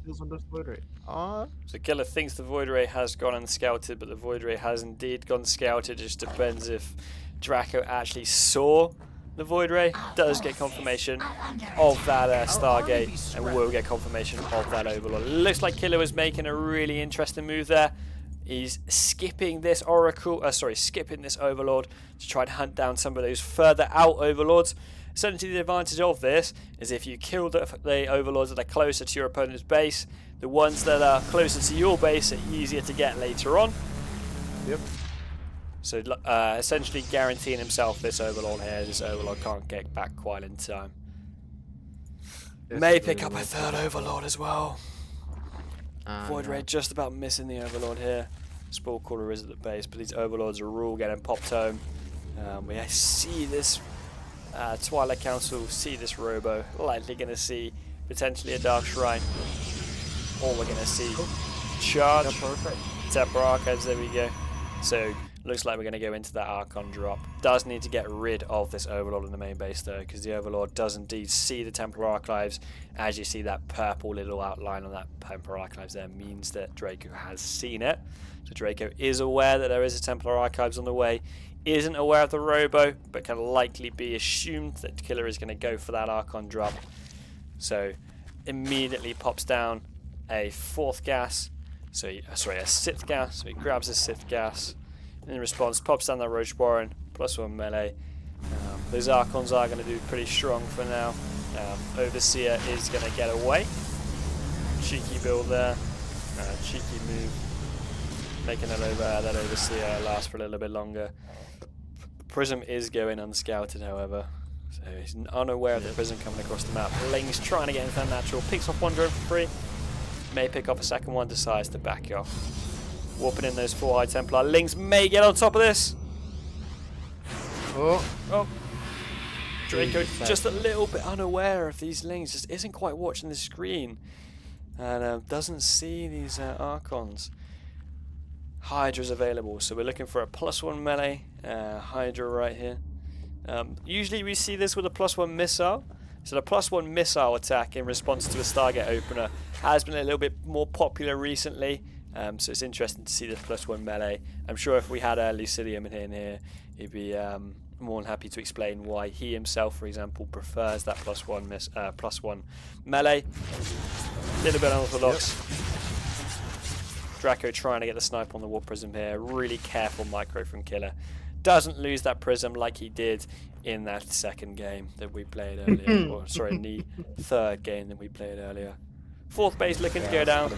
Securing that with an Archon. Yeah, the Prism is a very important unit not to lose. Especially with 2 Archons in it.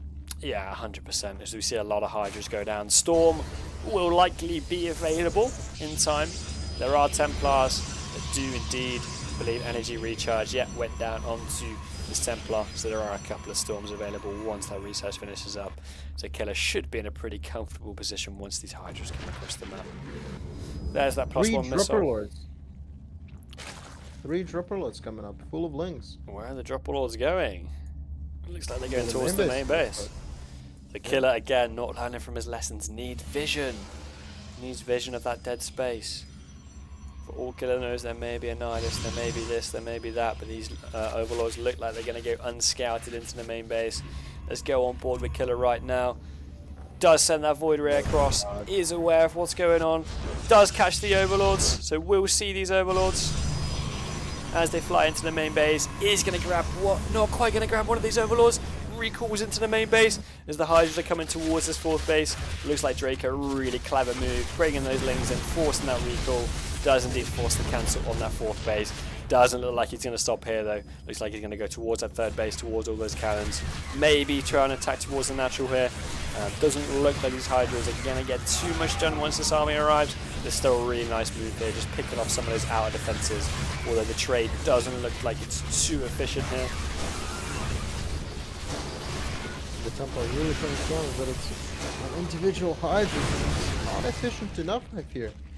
The 4th base did get denied, and Draco has one of his own, rather. Yep. Miscusi, English difficult language, but Infestation Pit coming up as I guess we're going for the Hive and the Lurker then. Yep. Looks like this Warp Prism is going to skip the Hydras though. In the main base, Warp Prism is going to get around the Hydras. So if this does go unnoticed by Draco, picks up the Warp Prism in time, really good reaction there. Killa does get confirmation on the Infestation Pit and the Lurker Den. So it doesn't quite get the warp in, but does get some vital info. The lurkers are indeed going to make their way up. Charge is quite late here. Good to see Charge finally coming down from Killa. He probably noticed towards this fight that his Zealots were moving quite slow, and decided to pick up that charge upgrade, which is really important for these Protoss armies. This Zealot does spot the ball of Hydras and Lings moving towards his third base location. Ling run by going towards that fourth base. Unfortunately, right as Killa's moving away. So this might need to be cancelled. Yeah, he's going to pick up the fourth base here. Going to force a cancel. Does he force a cancel? No, doesn't get a cancel on the fourth base. Okay, this is really nice for Killa here. It gets let off a little bit here without splitting up that army. It needs to get a little bit more stack D here. Would like to see a High Templar on this fourth base, potentially just to storm those lanes as they try and trickle in. A super comfortable game for both our players here. As work account looking pretty even. Supply looking a little bit in favour of Draco, but that's just because he's decided to put down 24 lanes in the production tab. After a few production cycles, Killa looks like he is about to max out here as the Void Ray very cleverly patrolling past this main base to make sure that those drop orders don't get into that main just again. Killa just sending that hallucinated Phoenix across, scouting how many gases the opponent has. Spore Call is strong, man. Does a lot of damage since that new patch. Had a lot of Protoss players, myself included, a little bit unhappy with the strength of the Spore Caller. Makes it a little bit more difficult, specifically in the early game, for those Oracles to do damage, but doesn't seem like it has too much an effect on pro players. These pro players are still managing to extract some really decent value from those Oracles. You see a Zealot run by going into the bottom left hand corner. Only 2 spines available as the main army's finally hit. Killa doesn't want to be around this space with all these lurkers. Ling's going to pop down into the bottom left hand corner and clean up the Zealot run by. So the Zealots are only going to get a few drones here. There's one Zealot getting 3 kills on his drones, 4 kills. Yep. Takes 5 drones down on himself. He gets 6 drone kills as the main armies are fighting. Sorry, massive storms onto these Hydras. Killa just decides to pull the trigger.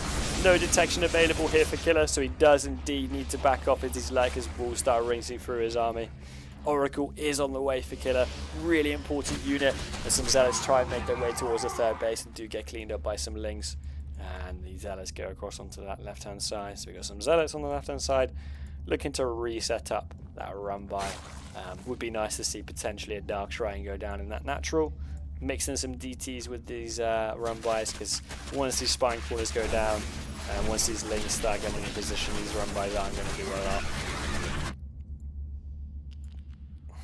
Yep, that boss on melee really putting in the work for Draco, making these fights just so manageable against the Zealots. But this is a really comfortable game for Killa, I would say. Fifth phase coming up here. Yep. And he's really flushing. The only thing I'm worried here is the lack of that fleet beacon, the lack of those additional stargates. That is the only thing worrying me here, but apart from that, I think he's doing mighty fine. There we go. It's almost like Killa can hear us. He's got those Templars available to clean up those things. It would be nice if he actually used a storm. There we go. Just need some detection at this fourth base and then clean that up. A really nice learning from his mistakes. Gets that revelation over. Archons just need to go forward and clean this up. Draco is in a pretty strong position here, so his fourth base has those lifers around, just getting those Vipers. Would be nice to see a Spire go down and potentially get some Corruptors. As although there is no fleet beacon yet from Killa, which is quite late. With 13 minutes into the game, there's no fleet beacon available. As Lings go to the right hand side of the map, just looking to see if they can find any Nexi. Draco doesn't see any Nexi here. These Lings are likely going to get cleaned up by some cannons here. It would be nice to see a little bit more cannons on that fourth base from Killa. Vipers are haunted. Vipers looking for a duct. Not quite getting any. One of them does suffer with feedback, which I missed because unfortunately I was looking at some Lings, but the Lings do eventually get cleaned up by those cannons. Looks like Killa's running 2 armies here. He's got that secondary army that's just moving to the right hand side with a few Stormy Boys, a few Archons. Would be nice to see an Immortal or 2 in there. Nice and duck there. Onto the Archon, getting that Archon for free. Really nice move back there on that Viper. Gets the feedback for an Immortal. Resources lost. Looks like it's in favour of Killa here, but still not unmanageable for Draco. Looks like we're looking at a pretty comfortable game. Killa is spending his money a lot better than Draco, as Draco doesn't really have too much to spend on his. He is maxed out. Killa is training out a few more units right now. A lot of Zerkers at this bottom left-hand base, so maybe not the avenue that Killa wants to take. Killa is aware of this Zerg army coming across the map here due to those patrolling zealots. He does see the zealots, definitely doesn't want to take a fight here. Really nice storm just zoning away those hydras as well. Frenzy on those hydras, that lunge just trying to pick off some units on the way out, but doesn't quite get there. Lurkers looking like they're going to make their way to the third base. The siege are forcing the recall onto that base. Really aggressive Lurker position here. Massive storms onto the army here. Lurkers decide they're going to pick up and get out. Really very aggressive move there from Draco. Doesn't look like it's going to work out as a resources loss is still in favour of Killa. 12,000 versus 15,000. Lurkers are a little finally bit the fleet beacon though. Yeah. Finally the fleet beacon. We have 5 Stargate. No, 6 Stargates we have for Killa, but no fleet beacon. He overlooked that building. It's very important to get it, especially with this many lurkers out, man. It's very, very late.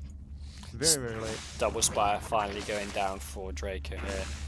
The Stargates have gone unscouted, but it's a pretty logical assumption that a Protoss is likely going to put down this Stargate, start making some Tempests at this point in the game if they haven't already. Needs to get a tag on this army from the Oracle.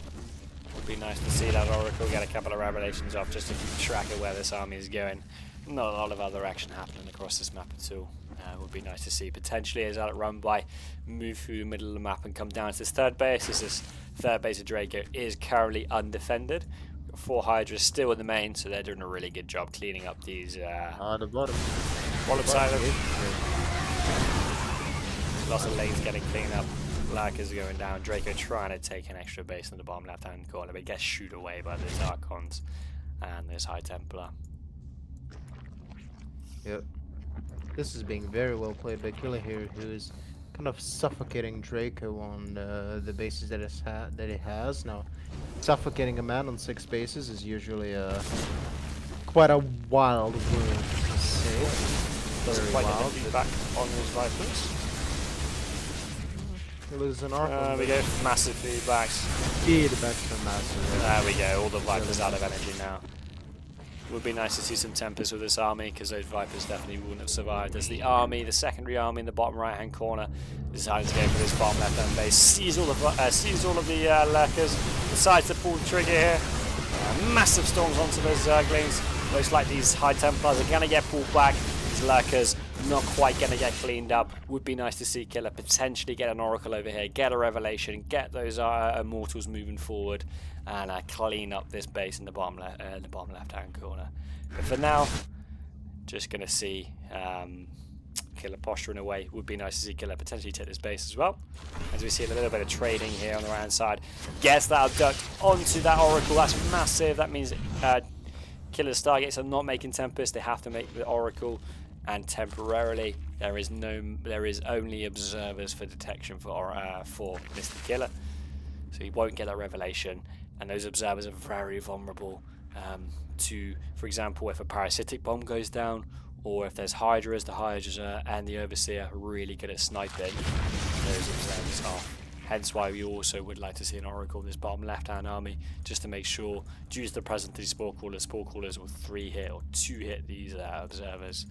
So we need to see some more Oracles out for Killa. Only making 1 Oracle at the moment, but would like to see a few more. Otherwise, he can't really get that much. Work done. Dash rank goes down. Looks like he's going to mix in some DTs with his armies here. Decides to finally take this base on the left-hand side. Ling's getting a little bit adventurous, but sees the Protoss army that's up at that ramp and decides, nope, I don't want to die today. And then pops back to that 5th base as well. Yep. Really nice. Killa taking the bottom left base here. Quite interesting, but I kind of support it. I like the positioning for Killa. Yep. If he gets the foothold on this base, it's definitely gonna die, and it's a very important base for Draco right now, who is on 6 bases, not really looking to take the top one, and that's putting that base as well, constantly engaging here from both of the players. just pottering around trying to poke for efficiency, but not really getting any of both of the players. Really, it's a massive back and forth here. Ultra's being upgraded, Neural Parasite, terrible gold, Needs to keep the Observer alive here. Observer stays alive so he can clean up the Observer. It's really risky there from Killa not having a detection available, but will pop some cannons down. That does give him a detection here. Probe attacking the Spore Quarter here. Not getting attacked by the Lurkers for some reason. Interesting to see. I don't know if that's if the there we go. The Lurkers were holding fire. So there we go. Yeah. Interesting, quirky thing to see there. He made a friend. Made a friend with the Lurker. Brody's made a friend now. Killa's gonna continue attacking this army, and Draco here is in a bit of a pickle. Really nothing going on for him. Massive nothing really going on.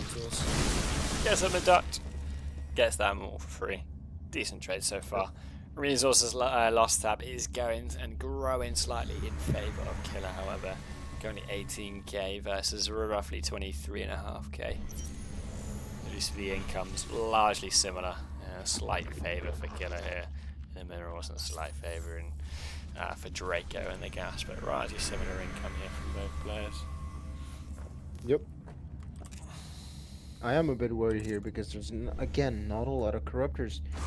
A lot of supply caught up in those Lings and Hyges, which don't really contribute much. We see Draco constantly poking at the bottom left, but not really achieving anything. And honestly, Killa could have sniped the bottom base if he wanted to, like 5 times already.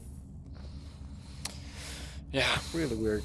If there is an Oracle in this position, this can the Oracle can reveal the 5 Lurkers here, and this army will just eat these Oracles for bread. Even with the Lings here, 2 storms, everything gets rinsed, and that base is in Killa's control. The static defense on the 6th base of Killa is really something. Decides to take on the rocks to get a more efficient path down into this base. Hopefully an Oracle comes along to this army so we can potentially see Killa make a move. Main army going towards our round side, just posturing around, making sure this stays on the left hand side of the map. Viper's trying to get a bit cheeky. Changelings are going into that Protoss army. I'm not sure if these are going to get noticed. They do get stormed away. Killa does notice them with the Protoss army. It's kind of messing around this 5th base. See a Revelation go down on the rocks, but doesn't quite tag the Vipers. See another Revelation go out by Killa. Gets a massive Revelation on this army. And hopefully going to see some Tempest shoot away. Picks up a Queen for free. Yeah, unfortunately gets abducted there by a Viper. Really nice abduct there from Draco. Yeah, the top right also gets cleaned up by Lings, and we finally cleaned up the base there. So we do have an attack on the 5th base here. We are still not a lot here in the 10 minutes there. Draco finally gets the damage and ammunition for so long. Killa does not like that. He placed the left army trying to defend, and the top army was trying to go for the right base, right base.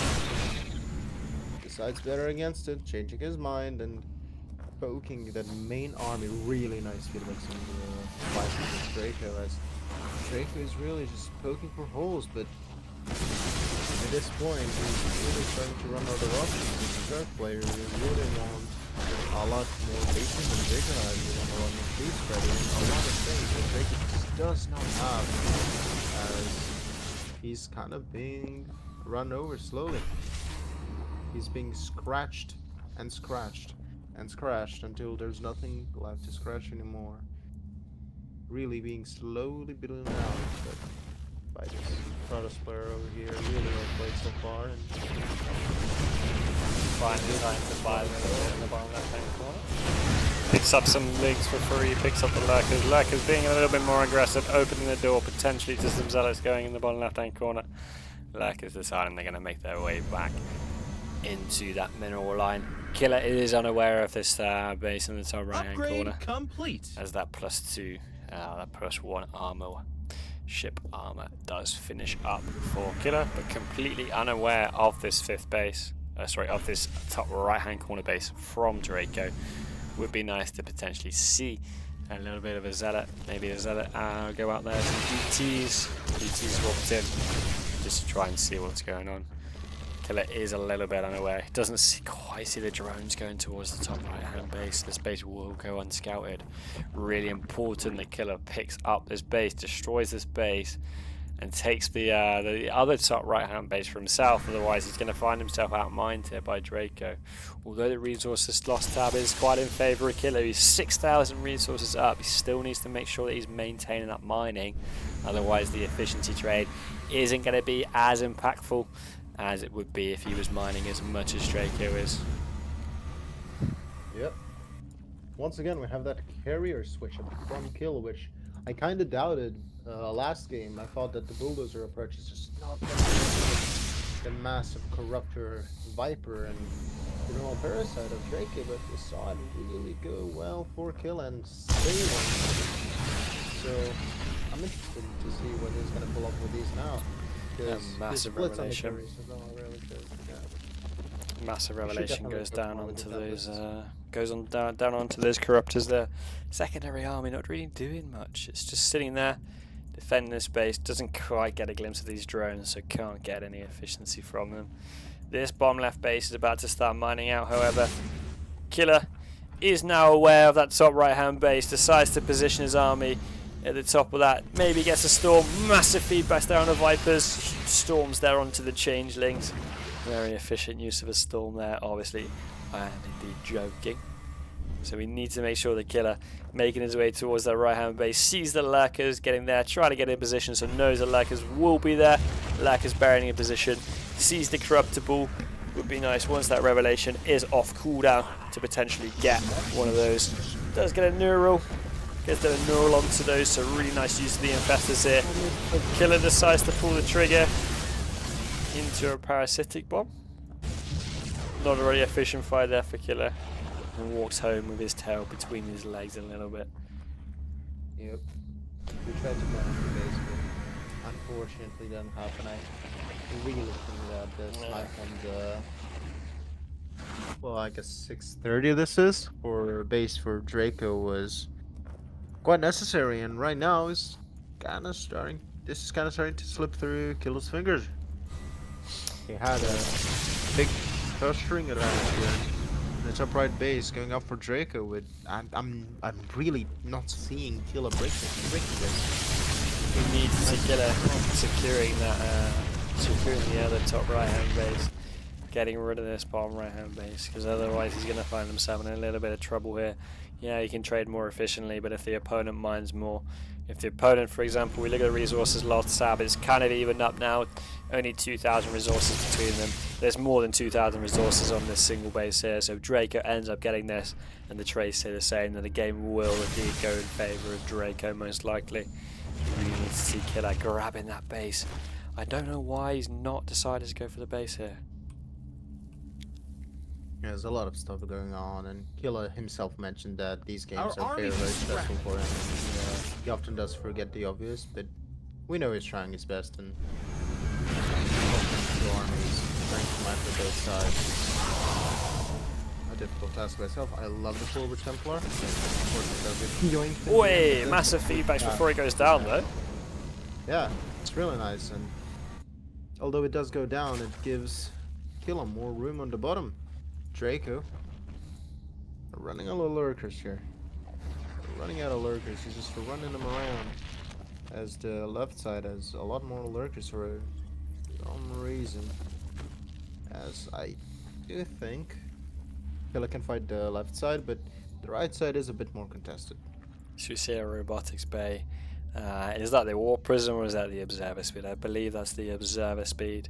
So that's the, is it gravitic drive or gravitic thrusters? Testing my StarCraft knowledge here. I believe that's the warp. Sorry, that's the observer speed. Massive storms here. Massive storms on the corruptors. Very nice fight for Killa. This was very, very important. Mama also coming up, as we have Mama going at that Nexus. She's spawning. She takes about 4.5 millennia to come, but once she comes, life is absolutely fantastic. Killa finally decided to pull the trigger on that bottom left-hand base. Just doesn't quite have enough for the lurkers here. Needs the Immortals to start shooting those lurkers, otherwise he's going to lose this Templar. Loses his high Templar. Loses 3 high Templar. It's quite a big, Unnecessary, honestly, yeah, an unnecessary loss. That was the Observer speed. As you see, that Observer is moving a little bit quicker. You see these Ultralists coming out from Draco, so similar to last game in that super late game. Seeing those Ultras come up as these lurkers try and siege up, pick up an Archon for free.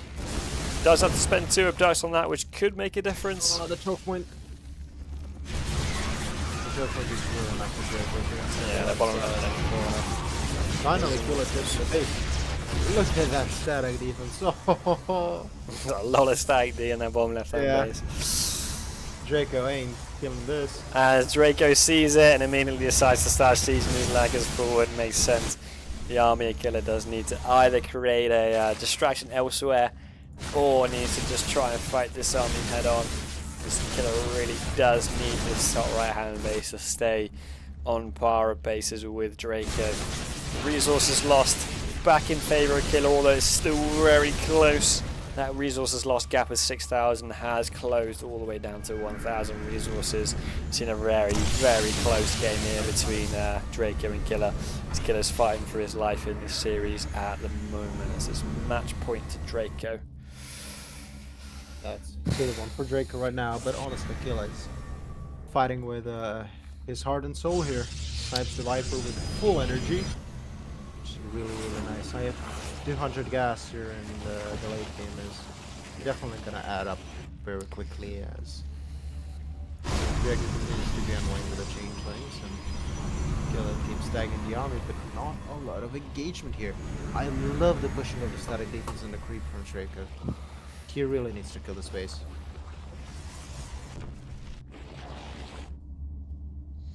You see a gang of gang of Lings, gang of Ultras, taking advantage of the fact that there is no static defense on this base. Base is running quite low on resources, but there is still well over about 2,000 resources here left on this base. About 2,000 resources, so not too much left, only about 65 million in this base. It's still really important to clean this up as we have a massive fight in the middle of the map.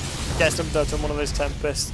No feedbacks as of yet onto those Vipers as these Infestors are just creeping forward, trying to make sure they get a neural on some of those carriers, some of those Archons, potentially some of those Tempests. Massive revelation there. Finds the Infestors, finds the Corruptible. Allows Killa to start potentially poking away. Massive fungal there on that Oracle. Very important. And gets abducted, and the Oracle does indeed go down. Oracle immediately starts up again for Killa as we see 5 Root Laws moving on the way for Draco. Those are essentially combining with the Ultras to try and make sure that those High Templar don't get any say and can't put off any feedbacks or storms in those big engagements. There's 2 Tempests just chilling, finally getting part of a control group here from Killa. The Corruptible making its way across the middle of the map. Ultra and Try to Lings. find those, but So Draco Tempests trying to are find, nowhere Draco just trying to find a decent engagement here. Going on a little bit of an adventure, trying to find that Oracle as it comes out of the Stargate, but doesn't quite see it just yet. Changelings in position here. Ultra is doing a really nice job with those Lings, clearing up that double cyber core, trying to get those upgrades. Draco, giving that Protoss natural base some respect, probably could make his way into that natural and start hitting some stuff, but decides to give Killa some respect. The Brood Lords start shelling away at this top right hand base. It's going to be really important that Killa holds on to this base, otherwise the game can quite easily go into Draco's favour. Yep, this is a very important engagement on the top side as Draco really trying his best to improve his position on the top side and push those waves and push those forward, but every time he moves, so it just punishes massive feedbacks onto those Infestors. Really nice feedback there. Super nice engagement there from Killa. Massive fungal onto those carriers. The cloak does come down from that mothership. Time warp deciding or making those Corruptors decide to look the other way. That's quite an efficient fight from Killa. Yeah, resources Wolf lost. on the bottom. Resources lost now in favour of Draco, however. Very Broodlords even. losing their lives. Broodlords 4 indeed going Broodlords down. dying. For free. I guess it wasn't for free because Killa kind of lost a lot as well there, but...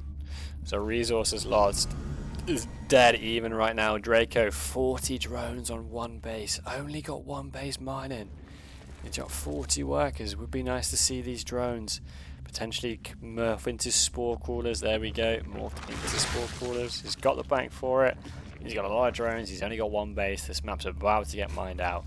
So it makes sense for Draco to morph this in. One Broodlord start shelling away at these cannons. Will eventually kill the cannon. The cannon buddies cleaning up those broodlings in the meantime. Killa is aware of the position of these lurkers. He does know where Draco's army is, but isn't aware of that massive corruptible coming towards the bottom of that corner. Draco sees the amount of cannons that are at that base and just decides to shoo away as we get 2 more broodlords morphing in from those corruptors. Yep. Resources lost. Very even so far. Right, a big engagement on the right side here. Killa trying to fill up his back, and honestly kind of succeeding in a massive way because the corruptible is not present here. And he gets quite a, I would say, favorable engagement. It clears a lot of the lurkers, a lot of the spores. A bit behind in the mineral count, or minerals lost, but ahead in the gas, and gas really is that important resource for Protoss as well. Yep. Takes advantage of the fact that these this corruptible was on the bottom left hand side of the map, was making its way across. Potentially got a little bit of an inkling that carryable was out of position. Sorry, that corruptible was out of position. Did take down a few lurkers whilst that ball wasn't quite in the right place. So we have some broodlords again, just taking pot shots at these cannons with the battery. Likely not going to break through this cannon wall anytime soon with just 2 broodlords. We see an oracle making its way through. So the secondary army seeing some oracles. We've got 3 oracles with the secondary army. It would be nice to see them make their way over to the top right hand corner, because this top right hand army doesn't have an oracle right now, so no revelations are able to go down. It makes it really difficult for Killa to see exactly where those armies are, as he does lose 1 High Templar to those broodlords, but nothing too major. Need to see these oracles that are in the bottom left hand army make their way up to that bigger army in the top right. He does need their detection. But it looks like Killa is going to try and split his forces, potentially. Looks like he's staying away from the ground. The only thing he's got on the ground at the moment is those Templar. And he's only got 8 Templar as it is, so looks like he's going for a massive air transition with only 2, only ground units being High Templar. Has a lot of carriers available. Changelings. Misclicks, forgets to tab through his control group there, so puts down a time warp instead of a storm. They are on default both on the T hotkey. Does happen sometimes. Probably pressed his army hotkey. As we see some Lings making their way to the natural, Ultras making their way to the natural as well. So we're slowly seeing this game devolve into a very ultra late game. Thank you very much for everyone who's still staying around in this 4th game. Very long game. Eventually we're going to see these carriers and this 2 Immortals make their way to clean up these Ultras. And on the top right hand base, the Broodlords are trying to snipe away, see what they can get. Big revelation goes down onto those Infestors as the Ultras are still cleaning up what's going on. Killa decides to, with slight use of the F2 key here, but still manages to clean up these Ultras with the carriers as they come through. look at the carriers just tickling 2 damage per interceptor shot on those Ultras. Yeah. We've got that +5 armor as we get +3 air weapons. Flyer attacks for our Zerg player, and 2 more Vipers coming. I have to say, the late game control is incredibly solid from Draco. Part is split between Killa and Chad, Zerg player. Welcome to the stream, Oscar. Really nice to see you. Glad you managed to catch the potentially the final game of this show match tonight.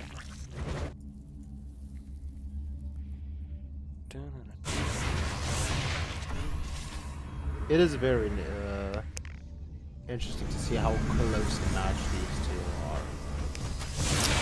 Both kind of sitting around sort of 4.8, sometimes sneaking in a little bit further up, but this really is Draco's element, isn't it? This late game really does feel like he's really comfortable. As we hear, simulation successful, Neural goes down on one of his carriers, but the interceptor does get revealed and does get picked up by those air units. As the Tempest trying to sneak forward, taking a lurker for free. Viper's not quite in position to abduct that Tempest away. As we see a gang of Ultras and Lings again making their way towards the infrastructure for Killa. Lots of carriers for Killa just in that natural. Really do feel like massive feedback on those Vipers there. Really do feel like if these carriers join the fight, Killa does have a decent chance of just moving over this army. More Yep.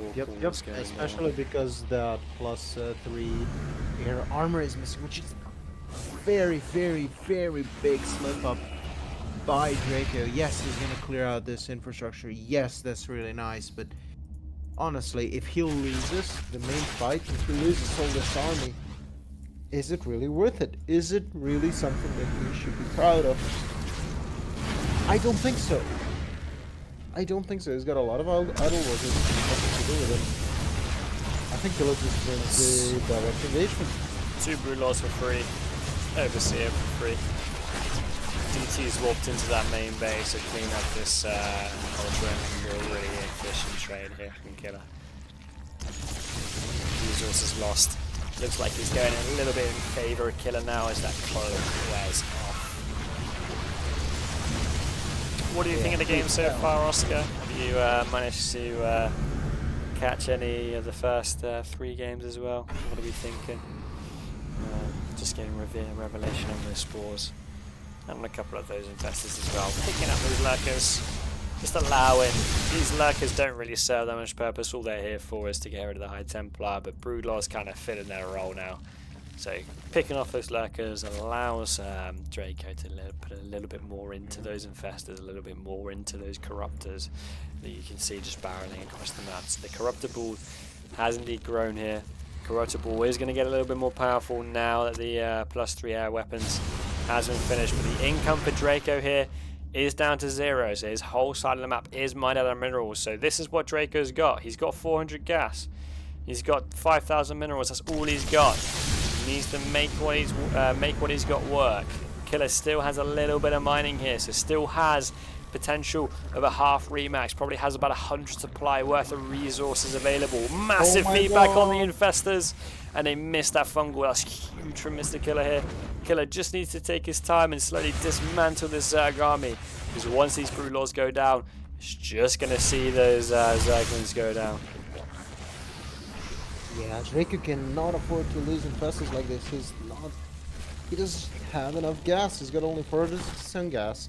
He doesn't have any gas income, and well, speaking of that, like I said, he doesn't massive have any still down to the army. Again, massive storm, really good engagement for Killa. Killa is just doing this. Remember that all of these units that Draco loses are unreplaceable. He may have a few corruptors left, but that's it. All of this army, what you see in the top right hand corner, that's all Draco has. Even these drones that are sitting doing nothing, they're wasted supply right now. There's nothing that Draco can do. All he can do is just pray that this army can finish off this Protoss army and also the rematch from the Protoss. So it looks really comfortable for Killa. We were quite worried about this position for Killa, but Killa definitely in that driver's seat, really is in the position to win this game. Yep. He really is playing this very well. Honestly, Draco not having anything right now to do with... Honestly, I think just drones that are AFK should be transformed into sport. I'm not sure why it's not doing it. Yeah, there's a lot of minerals in the bank, isn't there? Yeah. Thank you for the message, Raki. Really nice to see that you're enjoying the stream, my friend.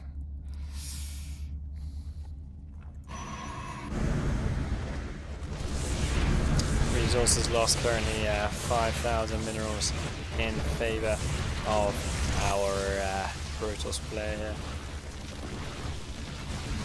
You see Yeah, this very, corrupted very ball? difficult here. Yeah, I see the corrupted ball just going towards the top right hand corner. Brulaw's getting down. Revelation goes down onto this massive army of Draco. Looks like the Templates are going to try and pick off every bit they can. Not sure how aware Killa is of this money situation, but if he is, he knows, he may know that everything here from Draco is unreplaceable. All of these corruptors, all of these infestors, not going to get replaced. He hasn't got the gas to do it. In the bottom left-hand corner, there's lings. This is the only thing that Draco can afford to make right now is lings and spores. You 22 lings, spore crawlers up on the production tab, but cannot afford an overseer because he needs to replace these brutals when they go down and these infestors. So these DTs clean up what's left of these lings. Really nice feedbacks onto these infestors as Killa re-secures the remaining sort of 2,000 minerals that are left on this this lower fourth base location from Killa. Corrupted ball just trying to poke, seeing if they can get some cheeky abducts. Really nice control here in the late game from Killa. It looks like he is trying to get as much value as possible. As lings come through, they are killing the probes from Killa. So those probes will go down, but there's plenty of minerals left for Killa to make sure that he stays in this game. As long as the Nexus stays alive and as long as he has 50 minerals, Killa is still in a really decent position in this game. Big storms go down onto those Vipers. Massive feedbacks, huge storms. Big engagement coming up here. Draco losing every single thing he ever had, but also Killa losing a lot of High Templar, a lot of High Templar being warped in again right now. That was, I think, as good as Draco could have hoped for.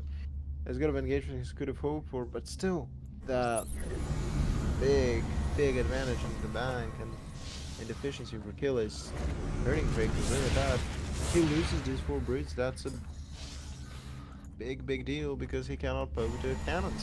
If he loses the corruptors and the Vipers as well. 47 minutes into this game.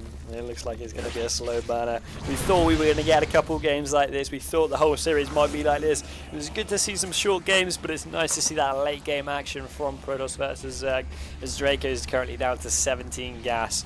He's only got about 600 minerals left. So practically right now, everything that Draco loses is indeed irreplaceable outside of a few spore crawlers and a few lings. Massive ling ball coming on its way to the third base of Killa. Try to just make sure that you can clear up these nexi, clear up these buildings, just in case a base race situation does occur. Want to try and take the value you can before he does. Trying to pull those High Templar out of position as Draco takes the advantage of this, moves the Brood Loss forward whilst his Protoss army is out of position. And does take a couple of cannons for free, which doesn't mean much, but if you're in Draco's position, you're taking everything you can get from the units, trying to get as much value as possible. Oh, that Viper surviving with 2 HP is very unfortunate for Killa. He would have loved to pick that one off, as it's really the only way that Draco can win this game is because of this Viper. He picks off a carrier, you know, a carrier here and there, a Tempest here and there. Yep. The only way he can win, but so far, Killa is 9. Massive fungal on those Templars. No. 0 follow-up. I just think this is a slow death animation for Draco, honestly. Yeah, it depends on how efficient Killa can be with those gas units. Killa is also running really low on gas at the moment, only down to about 900. If Killa can manage to kill this Zerg army before he loses and before he remasses his own, it may, well, it looks like it will go in favour of Killa. This hatchery running really low on health as well, so the Vipers are going to be quite low on energy. Draco does not have enough minerals now to remake any hatcheries, so he's going to be very limited on the resources he can use. The Draco is a little bit on a timer here. Needs to get some stuff done. Needs to make sure he extracts some value. Spore crawlers are making their way into the top right hand corner. The spore forest has indeed been set up for the last sort of 20 minutes or so. Killa picks up another spore for free. Spine crawlers making their way forward, but that spore is irreplaceable. Only enough minerals for 1 more spore or 3 sets of Zerglings for Draco. So it really is a dire situation. What Draco has, what he loses, cannot replace. That's another spore crawler going down. If Killa manages to get a nice revelation on these infestors, it may be lights out here for Draco. Massive feedback. It takes out 2 infestors. Those infestors are now gone. They've gone to the void. They're now with Amon in death. They can no longer play part in this game. There's 6 spore crawlers at the top of Draco's base, Yeah, and not 4 doing underneath. anything. Yep. Yeah, he's just not seeing it. There's a spine crawler in there as well. There we go. Now down moves it. It's really needed, really needed for Draco. He needs anything that he can find to increase his chances of, well, I think this is survival. Observer snipe, very nice. Those observers are very valuable for Yep. Killa, and Would be nice to surprisingly, see. it costs a bunch of gas.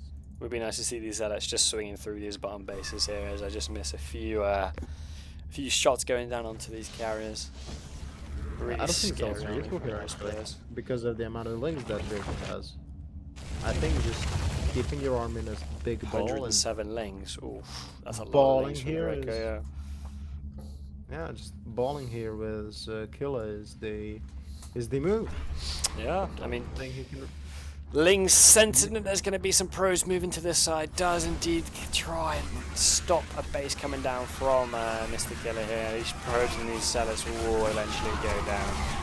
Pros will return some minerals. Some might get away, as the cannons scare away these Zaglings. I do apologise. If he does manage to return these minerals, that is a few, 20, 30 less minerals that Draco can get access to. Looks like both players are pretty timid, because Draco knows he can't replace anything, and Killa knows that Draco can't replace anything, as the map for Killa is mined out. So by deduction, this map will indeed be mined out by Draco as well. We were talking about how late this top right-hand base was from Killa. Potentially might have been good for him, considering that that base was the last mining base of the game. I know we have a few hundred minerals over here, but the last proper mining base of the game was that top right base. So potentially a strategic position, a strategic decision here from Killa. Try and get as much value as he can out here. Yeah, really nice Viper positioning. He does get those Vipers fed back. Nice revelation goes down. Fungal not quite connecting here, as another Broodlord goes down for Draco here. Supplies gradually dropping for Draco down to about 160 supply, and that supply won't go up anytime soon. More small crawlers collected by Draco, as the Lings aren't doing anything on the left hand side of the map. Yep, they're just avoiding the mining of the base, and honestly, it's quite juicy. It's 1.5k minerals. It could come in handy here, but I guess it's not going to be mined because there's like 40 supply of just pure Zerglings here. Yeah. If you're Draco, I don't think it's gonna matter. If you're Draco, like what can you do? What's your thought process if you're Draco right now? Like, what do we? Well, if you're what do we want? Draco right now, you just want to play yourself, I think, because there's really nothing to do. Your Viper is just going to be sniped. Tap out. You have no, you have nothing going for yourself. You cannot snipe the bottom base because there's so many cannons. You're just going to lose a lot of lanes. You cannot really poke here. You're just Nice hoping fungal. for a good fungal and then a good follow-up, basically. Yeah. So what's the Hoping that Killa slips up. So Draco's win condition here is just making sure he can get some massive fungals, potentially get lucky with some fungals and some minerals, maybe get some abducts, but just doesn't have enough buildings to attract energy from these Vipers. So eventually, it looks like Draco is going to get cleaned up in this game unless we get some massive round of fungals or we get a decently lucky engagement here from Draco. But it does look like eventually, as you've been saying for the last sort of 15-20 minutes or so, it looks like it is quite a slow death animation here for Draco, as these Broodlords are going to try and sneak forward. Revelation goes down onto the Spore Forest. Draco really hanging on to the cliff. He's on the edge of Mount Everest. He's got his ice pickaxe in his hand. He's clinging onto it for dear life. He's nearly off the edge of the cliff. He's got a little bit of hope with this corruptible, with these infestors. It looks really likely that Draco is going to have to tap out at some point in this game. It looks like this game, at the moment, is going to go in favour of Killa. But we will definitely wait and find out to see how this game goes in the end. Because the game isn't finished. Draco is indeed still in the game. And anything can happen. We know how StarCraft can be. Yep. This is probably going to take some rehabilitation for the rest of the players. As 55 minutes here on Whispers of Gold in this amazing PvZ that we have. And It is very exhausting for both players. Really have to compliment both of their patience here. Really nice patience on both of them. It wouldn't even be They're really surprising trying if their one of the best. players asked for a pause very soon. Yeah. This is very stressful as well. Like, I think Killa doesn't have to go for his daily runs anymore. Like, this game is enough. He burnt enough calories. He got his gains in Yeah. for that hard swing, for the cardio. He's had enough. All he has to do is play this game and start fast. So of course we have a little bit of downtime. A little bit of context from a little bit of background for Killa. Killa does enjoy his exercise. He's also in outside of StarCraft in the proper world. He is an occupational therapist, currently training to become a I believe a psychiatrist or a psychotherapist. I believe. I apologise if the wording is incorrect. Currently studying at university for that, so does have plenty of time to play StarCraft. A really lovely guy. Also does offer some coaching if you are interested. If you're up to 4K with Terran or Zerg, or if you are up to sort of 4.7, 4.8 with Protoss, and you want some coaching from this man here, you want to inquire about some coaching, just type in !coaching, and it will pop up with Killa's Discord if you want to get in contact with him. But if you pop back to the game, just seeing a little bit more, just pot shots here and there. Yeah, I think Draco is gonna need Killa's help here because that sniper on the Viper is brutal. Really big fungal here, however, but doesn't have anything to back up with it. The Lings making their way up to this army here. Making their way up to the top right. Looks like he's going to try and get us around on these High Templar. He's getting impatient. Draco sensing a little bit of the pressure here. Trying to get his Lings in position. Feeling it.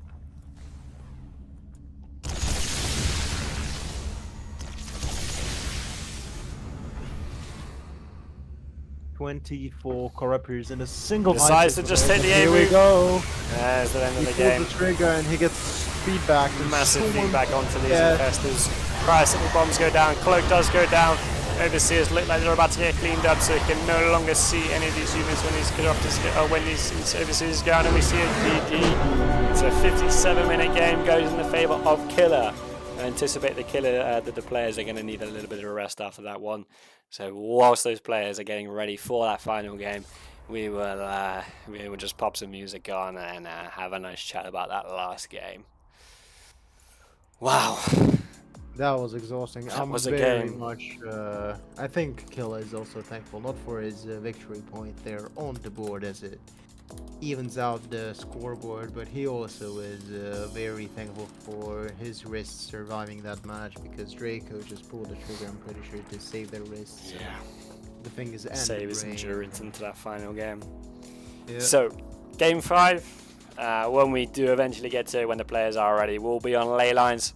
Really good map from Killa Smile. Killa Smile, one of those really active map makers in the mapping community. If you do come across Killa Smile, really friendly guy. Do send him some good love if you ever get in contact with him. Very helpful, really helpful in the process and the map making of our first map in this series, Ethereal Oasis. So ley lines will be our last map made by Killa Smile, and look like we're going to hopefully get a decent game out of that last game, but both players just taking a little bit of a break before we get into that last game. So just bear with whilst we are waiting for these players. Did the Nightbot just mute no rage? Yeah, no rage was spamming capitals, so it did indeed. So it did indeed mute him. Alright. You got 92 messages. I'm unsure as to who No Rage is. I did ask who it was, and they said they were Seppi Sussy, which is Cyril's alt account, but I don't believe No Rage is real Cyril. So if anyone could let me know who No Rage is in real life or on Discord, then I'm more than happy to. Is it Max Packs? Yeah, that's interesting. So we'll see if we can. We'll see if we can come on, bruh. Nightbot is indeed just handing out those mutes for that cap spam. So be really careful with the cap spam. Make sure you're not spamming it because we do not want you to get muted. Alright, I will also myself take a break. Go for a little bit of a toilet pause, and I think I will as well. We'll see you in a bit. when we wrap up this show match in the final game of the series.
Welcome back, everyone.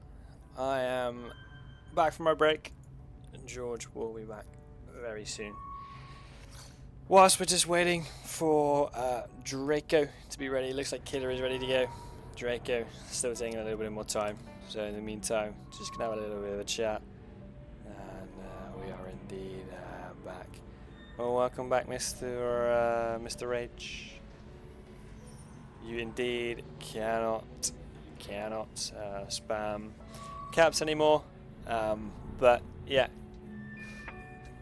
I don't think Nightbot mod is good.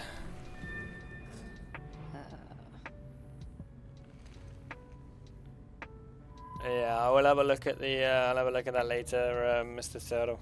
Have a look at that later. Look into Nightbot. Draco is happy to go. Time to fire up the final map. So we're gonna get into lobby.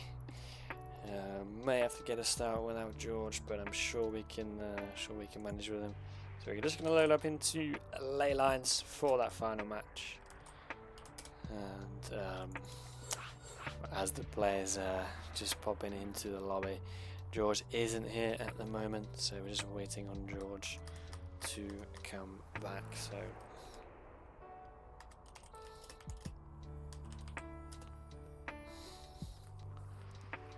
Garog is indeed AFK.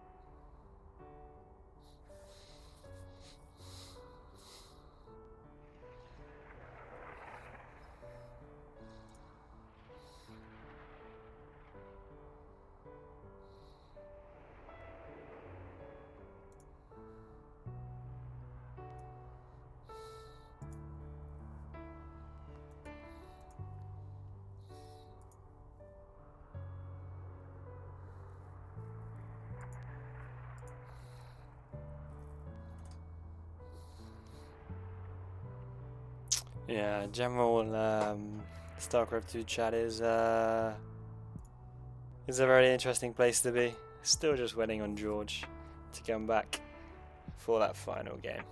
So we need him in the game to cast.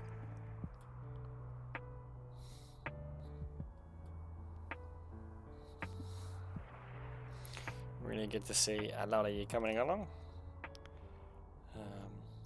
Showing some support for your favourite player out of these. I am who Chatters wishes he was. Okay, interesting.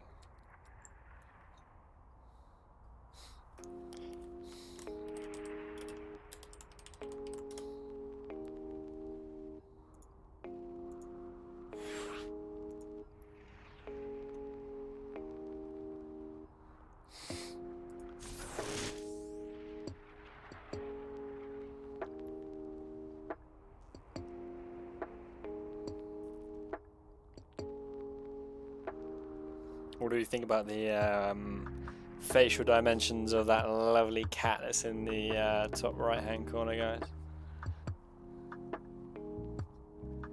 There's a mystery. Very good to know. Nice to see you making an appearance here, Mr. Yake. Good to see you. Good to see you.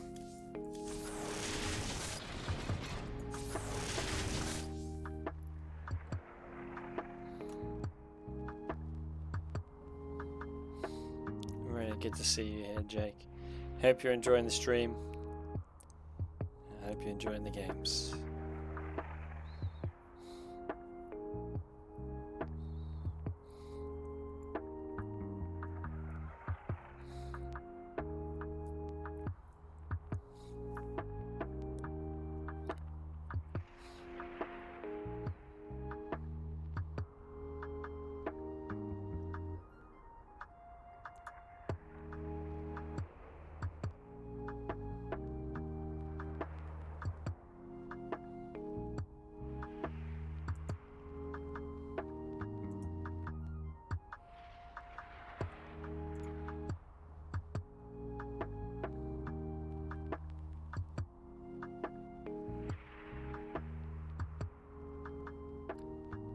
Thank you very much, Jake.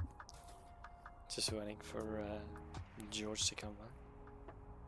10, 11 out of 10 Protoss abuse. OP race, indeed, very OP race. There was a moment on the Amygdala in game 3, I believe, where Killa did have a massive amount of carriers and did take advantage of the fact that there weren't many corruptors from Mr. Draco. And playing Zerg a couple of times myself, I do feel Draco's frustration.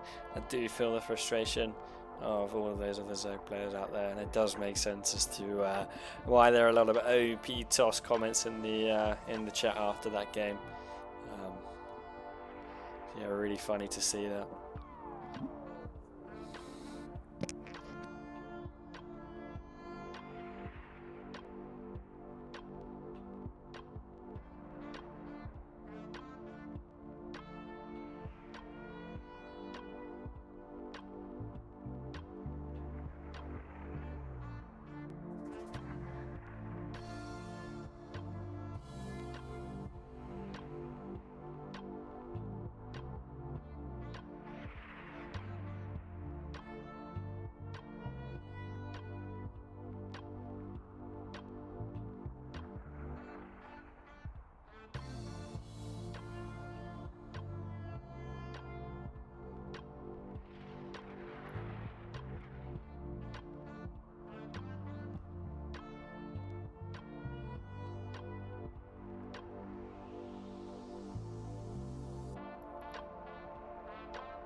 Doesn't look like George is going to return anytime soon, so we're going to get started. Without Mr. George for this final game.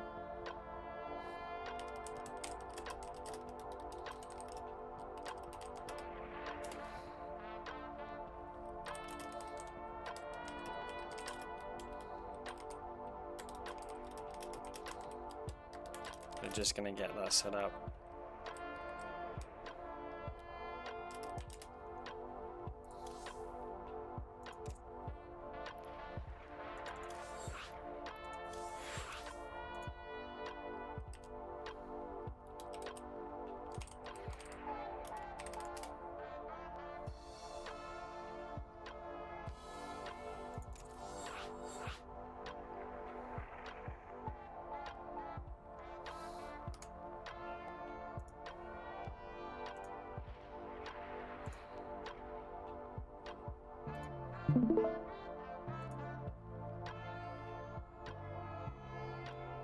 So once Killa is back and ready to get this game started, we will pop into the lobby and we'll get this final game on the road.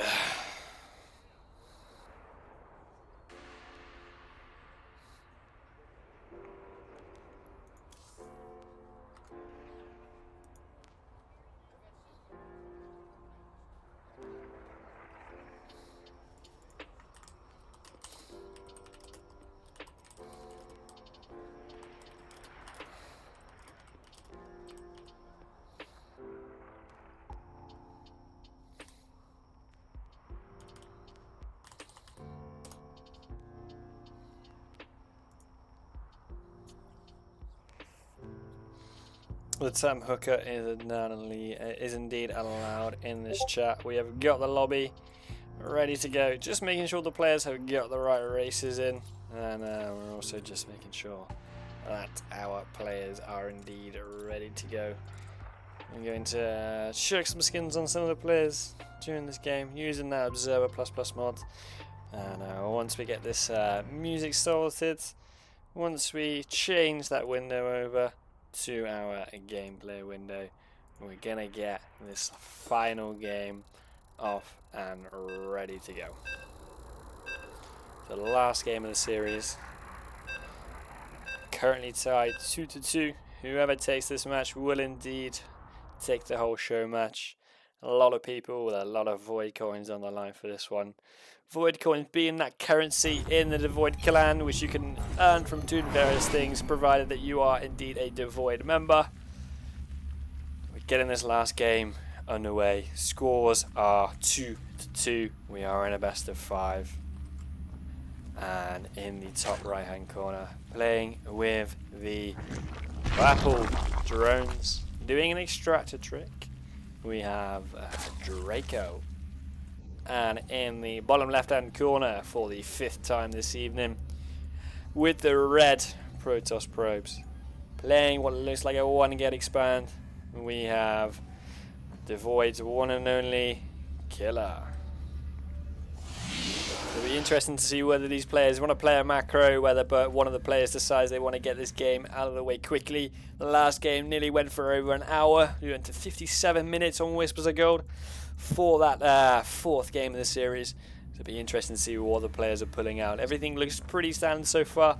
Extract a trick just to try and get that hatchery down a little bit quicker. Gives you a little bit more minerals in that early sort of stage of the game, but so far looks pretty standard. Killa's pretty happy with the time of the hatchery. Just wants to double check when that spawning pool goes down, sees that there's a normal spawning pool timing, doesn't quite scout the gas, but just try to do a little bit of cheeky probe mineral micro here.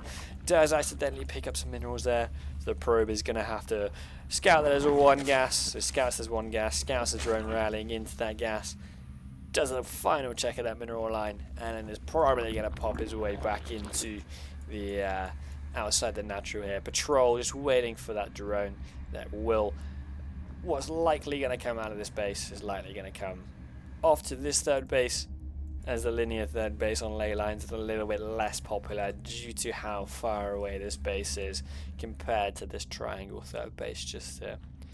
Very standard stuff so far. Looks like the position of this pylon's going to potentially look for a Stargate off the bat from Killa. As this, we'll see once this Cybercore finishes up. So we see an Adept instantly. Very quick Stargate here from Killa. Decides to, I guess he must have not mined gas efficiently enough, so decides to go for the quick Stargate, then crowed that Adept out. Draco, seeing that there's no spinning icon on that Cybercore just here, so is happy, or not straight away anyway, is happy to conclude that this will be the Stargate build. You might see Draco potentially pull that Overlord into the main base just to make sure as to see what's going on. First Adept shades across the map. No problem, George. I am streaming the game into our Discord channel, so if you want to commentate, then feel free. Just pop your voice on and just watch the stream in the Void channel. I will be commentating. I will be streaming the StarCraft in there, so feel free to speak up, my friends. Yeah, already streamed, my friend. Already on. Just pop into the stream and you'll be all good. Also, welcome to the Void clan. As Killa is just using the shade, scouting the amount of drones. We've seen this many times this series, and he sends this Adept back to the 3rd base location. He pops down a pylon and waits for that 400 minerals to pop down that nexus, as our first Oracle is getting rallied across the map towards the 3rd base location of our Zerg player. Yeah, this looks very nice for Killa. Honestly, that base timing is very, very early, especially for Killa's standards. Honestly, I never see him take the base at 340. I often see him take it like 4 minutes, 355. But like this is a bit of an earlier base, and I like this. I like seeing the variety that he's bringing on here. This is very fresh to see as well, especially with the Twilight Council builds, and we have the Twilight Council on the Forge as well. So I'm assuming this is just gonna be the classic +1 and blink. Additional gases should be coming up. Yep.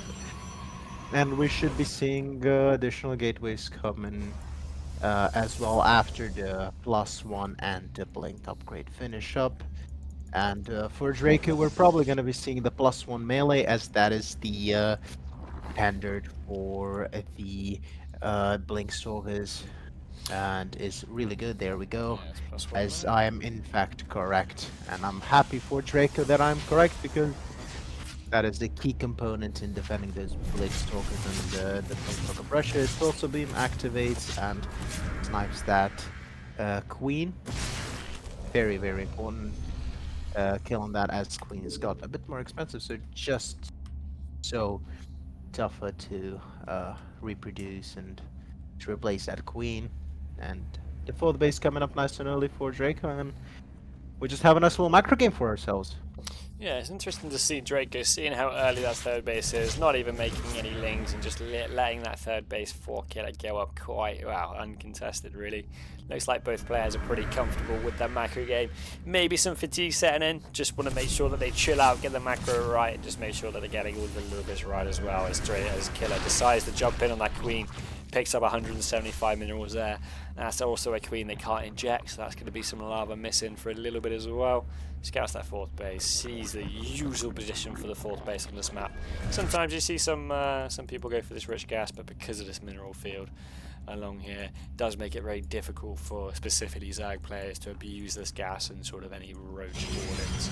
You don't tend to see this fourth base use as fourth, especially due to the position on the low ground and the availability, for example, in the ZvP matchup, for siege tanks to make their way and siege underneath this mineral line. As we see Blink and +1 finishing up, really early time in here from Killa. Doesn't quite have the units available. Usually this time an attack will be around the fourth base at about 7 minutes, but the Twilight Forger a little bit earlier decides to go for a quicker double robo. I believe there's also Templar Archives, which will come down very soon. Decides to delay that Blink push just a little bit. Still going to hit around 7 minutes, but gets those robos up just in case there's a quick lurker transition from the Zerg player here, which doesn't look like it's going to be the case. Looks like there's going to be an infestation pit, but no lurker den as of yet, as a few Hydras are going to make their way onto the production tab. Really nice timing on charge, so the charge timing here is really important. A lot of players get caught with their pants down when the Hydras come across the map. Very common to see a +1 melee Hydra attack in response to the Blink. Sometimes you see +1 missile, so here we go, +1 missile with a Ling Hydra, and that attack can be really strong against that standard Blink opener, just because of the fact that Stalkers, Stalkers do get shredded by those Hydras, and Stalkers are a little bit limited without splash support once those Hydras and Lingers come out. You see 9 probes go down on the other side of the map, the battery here being drained. Yeah, I mean, it was 7 minutes in, no fourth base. 9 probes definitely is a loss, so a slight inaccuracy there for Killa. Draco putting a little bit away, putting it a little bit ahead in the supply here as the lurker den and the hive goes down. Storm starting up, charge about to finish up as we see a fourth base from Killa. So about 30 seconds late on this fourth base here. Kind of want to see that fourth base go down around the 7 minutes, 7:30 mark for players of this kind of level, as the two oracles find their way into the lava pit at the top of the map. Very interesting map ley lines with this massive void ray beam at the top here. Draco taking the 5th base at this rich gas, looking to try and get the extra gas income available. Also potentially taking this base earlier, mining it out a little bit earlier, because in the late game, especially when you have those Tempest and those Corruptor Viper balls battling each other out in the late game, when the Brewdos come out, it becomes really difficult for the Protoss player to defend this gold base in the late game, this rich gas base, as we go later into the game. Storm and +2 attack, or +2 ground weapons, I apologise, is finishing up for Killa. You see instant gas taken on that fourth base, very standard stuff. Once they get the gas available, a lot of these Protoss units require a lot of gas, as we see this Nidus go up to the main base. This is scouted by Killa, he can see it, it's just whether he's aware of what's going on. As the Nidus currently has at least 4 lurkers inside, so these lurkers are going to go out. Nidus does indeed go unscouted, does go unnoticed, as these 4 lurkers find their way into the main base. They're going to bury up, they're going to kill. You see how many probes they managed to kill, 2 probes already. As we see Killa's army scrambling around, a massive stasis ward. We see 13 probes going down in the main base, 14 probes, as Killa's run by is indeed getting taken down by the lurkers of Draco. So, yeah. Usually the lurkers in the main base get cleared out by only only oracles, but we don't see him actually utilizing it, and a lot of damage being done by Draco, and him being on 88 drones against 46 drones of Killa is game-ending damage. Yeah, it looks like the game is going to be a really difficult position for Killa to get out of as 25 probes have gone down so far. The Immortals are trying to do their best. The second Nidus goes up into the main base just to make sure that these Lurkers can get out if needed. Yeah, the Stalkers will shoot away at this Nidus, but the Lurkers will still be able to get out of the base once this Nexus does go down, stopping the miner from this main base. There's still, about 2,000 mils left in here. Quite a lot of gas. Does make a difference as Killa moves through bases. Tries to warp in some Zealots to get away from these Lurkers, but 3 Lurkers is no joke, and the Lurkers get out with their lives over using 1 Lurker. I'd take a 1 Lurker for 14 workers any day of my life. Does also get the Nexus 2. Really efficient trade there from Draco. His Killa is currently 3,000 resources down in that resources lost tab. Yeah, this is looking really, really bad for Killa right now, who is desperately gonna try to get some damage done. Now, his army is quite decent, I have to say. His army is quite good. It's very high quality. No zealots in their army, which can be used to run by, but there's a lot of freaking lurkers here. I Yeah. think Killa is in such a spot that he's not gonna GG out, but playing late game from this spot is just an absolute nightmare. Probably just gonna die to the move out with those lurkers. Another Nidus from going up at the natural base of Killa, which he's gonna try to defend with the pointing side going down, Immortals being deflected.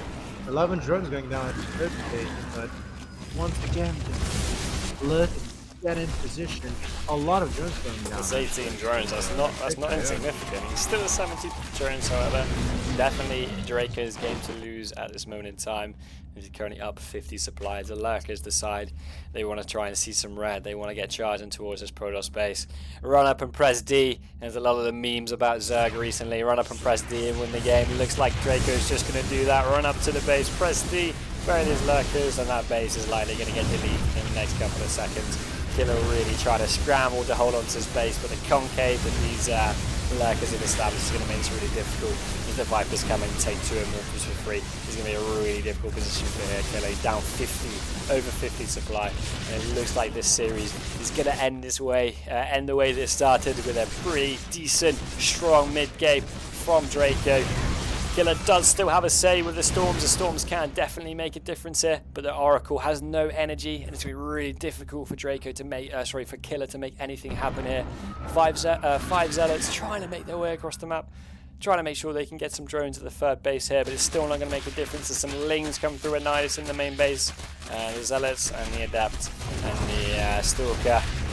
Just slacking off on the job, not sure what they're doing, as the Oracle has to spend some of its precious Revelation energy on killing off some of these Lings instead. Yep, only 4 drones to go down on the other side of the map for all the Zealots, and Draco really playing well here, really one of the games. Yeah, resources lost. Draco here, man. Doesn't look too bad, but Killa is also being heavily outmined here, so it's absolutely fine for Draco to be about 2,000 resources down, because those resources will be made up in about 2 minutes worth of mining. And it does look like this game, provided Draco doesn't just A-move or win this game, the game will go more than 2 minutes if Killa has anything to say about it. Killa is just trying to do his best to re-establish some bases, and the Nidus goes up again into that natural. There's 4 Lurkers inside of this, 3 Lurkers inside of this Nidus again. So Nidus going up in the natural. There's 20 workers on this mineral line, 26 including the gases. A lot of probes are about to go down as we see a big fight on the right hand side of the map. Decent storm zoning these Vipers away as we have 4 Lurkers sieged up and more probes go down. Resources lost, still in favour of Draco as he gets 3 massive abducts on the Archons here. Really tense position for Killa here. Losing 1 High Templar, really losing 2 High Templar. And it looks like this game's about to end. There's just too much Zerg here. And the series does indeed go to Draco. Well played. Thank you guys very much for watching this series. Yeah, this was a very fun series. This was quite an entertaining one. We thought that Killa had a complete reverse sweep coming, but in the last game, Draco just dominates with that mid game, with that Nidus Worm usage, and obliterates Killa. Really wasn't well Yeah, played, but it's well played. We saw both players absolutely competent to play the long 1 hour games that absolutely drained their souls out, probably. So I think there's just no shame in losing after such a game for any of these players, really. yeah, There's definitely. There is a few things to look at for both players potentially. Really good opportunity for both these players to highlight some areas in their game. You know, they can practice. There's no pressure in this game as far as MMR goes. It really does give them a good opportunity. Do want to say a really big thank you for Killa and Draco for agreeing to play the show match. I want to say thank you for letting themselves or agreeing to play on my map in the first map. So Aethera Oasis is a map which I've made myself. Really appreciate them switching out Abyssal Reef for that map. Also want to say very thank you to my co-caster George for spending some time with me, commentating on some games, yapping a little bit, and thank you all for watching as well. I hope you guys had some fun. Feel free to stay tuned very soon.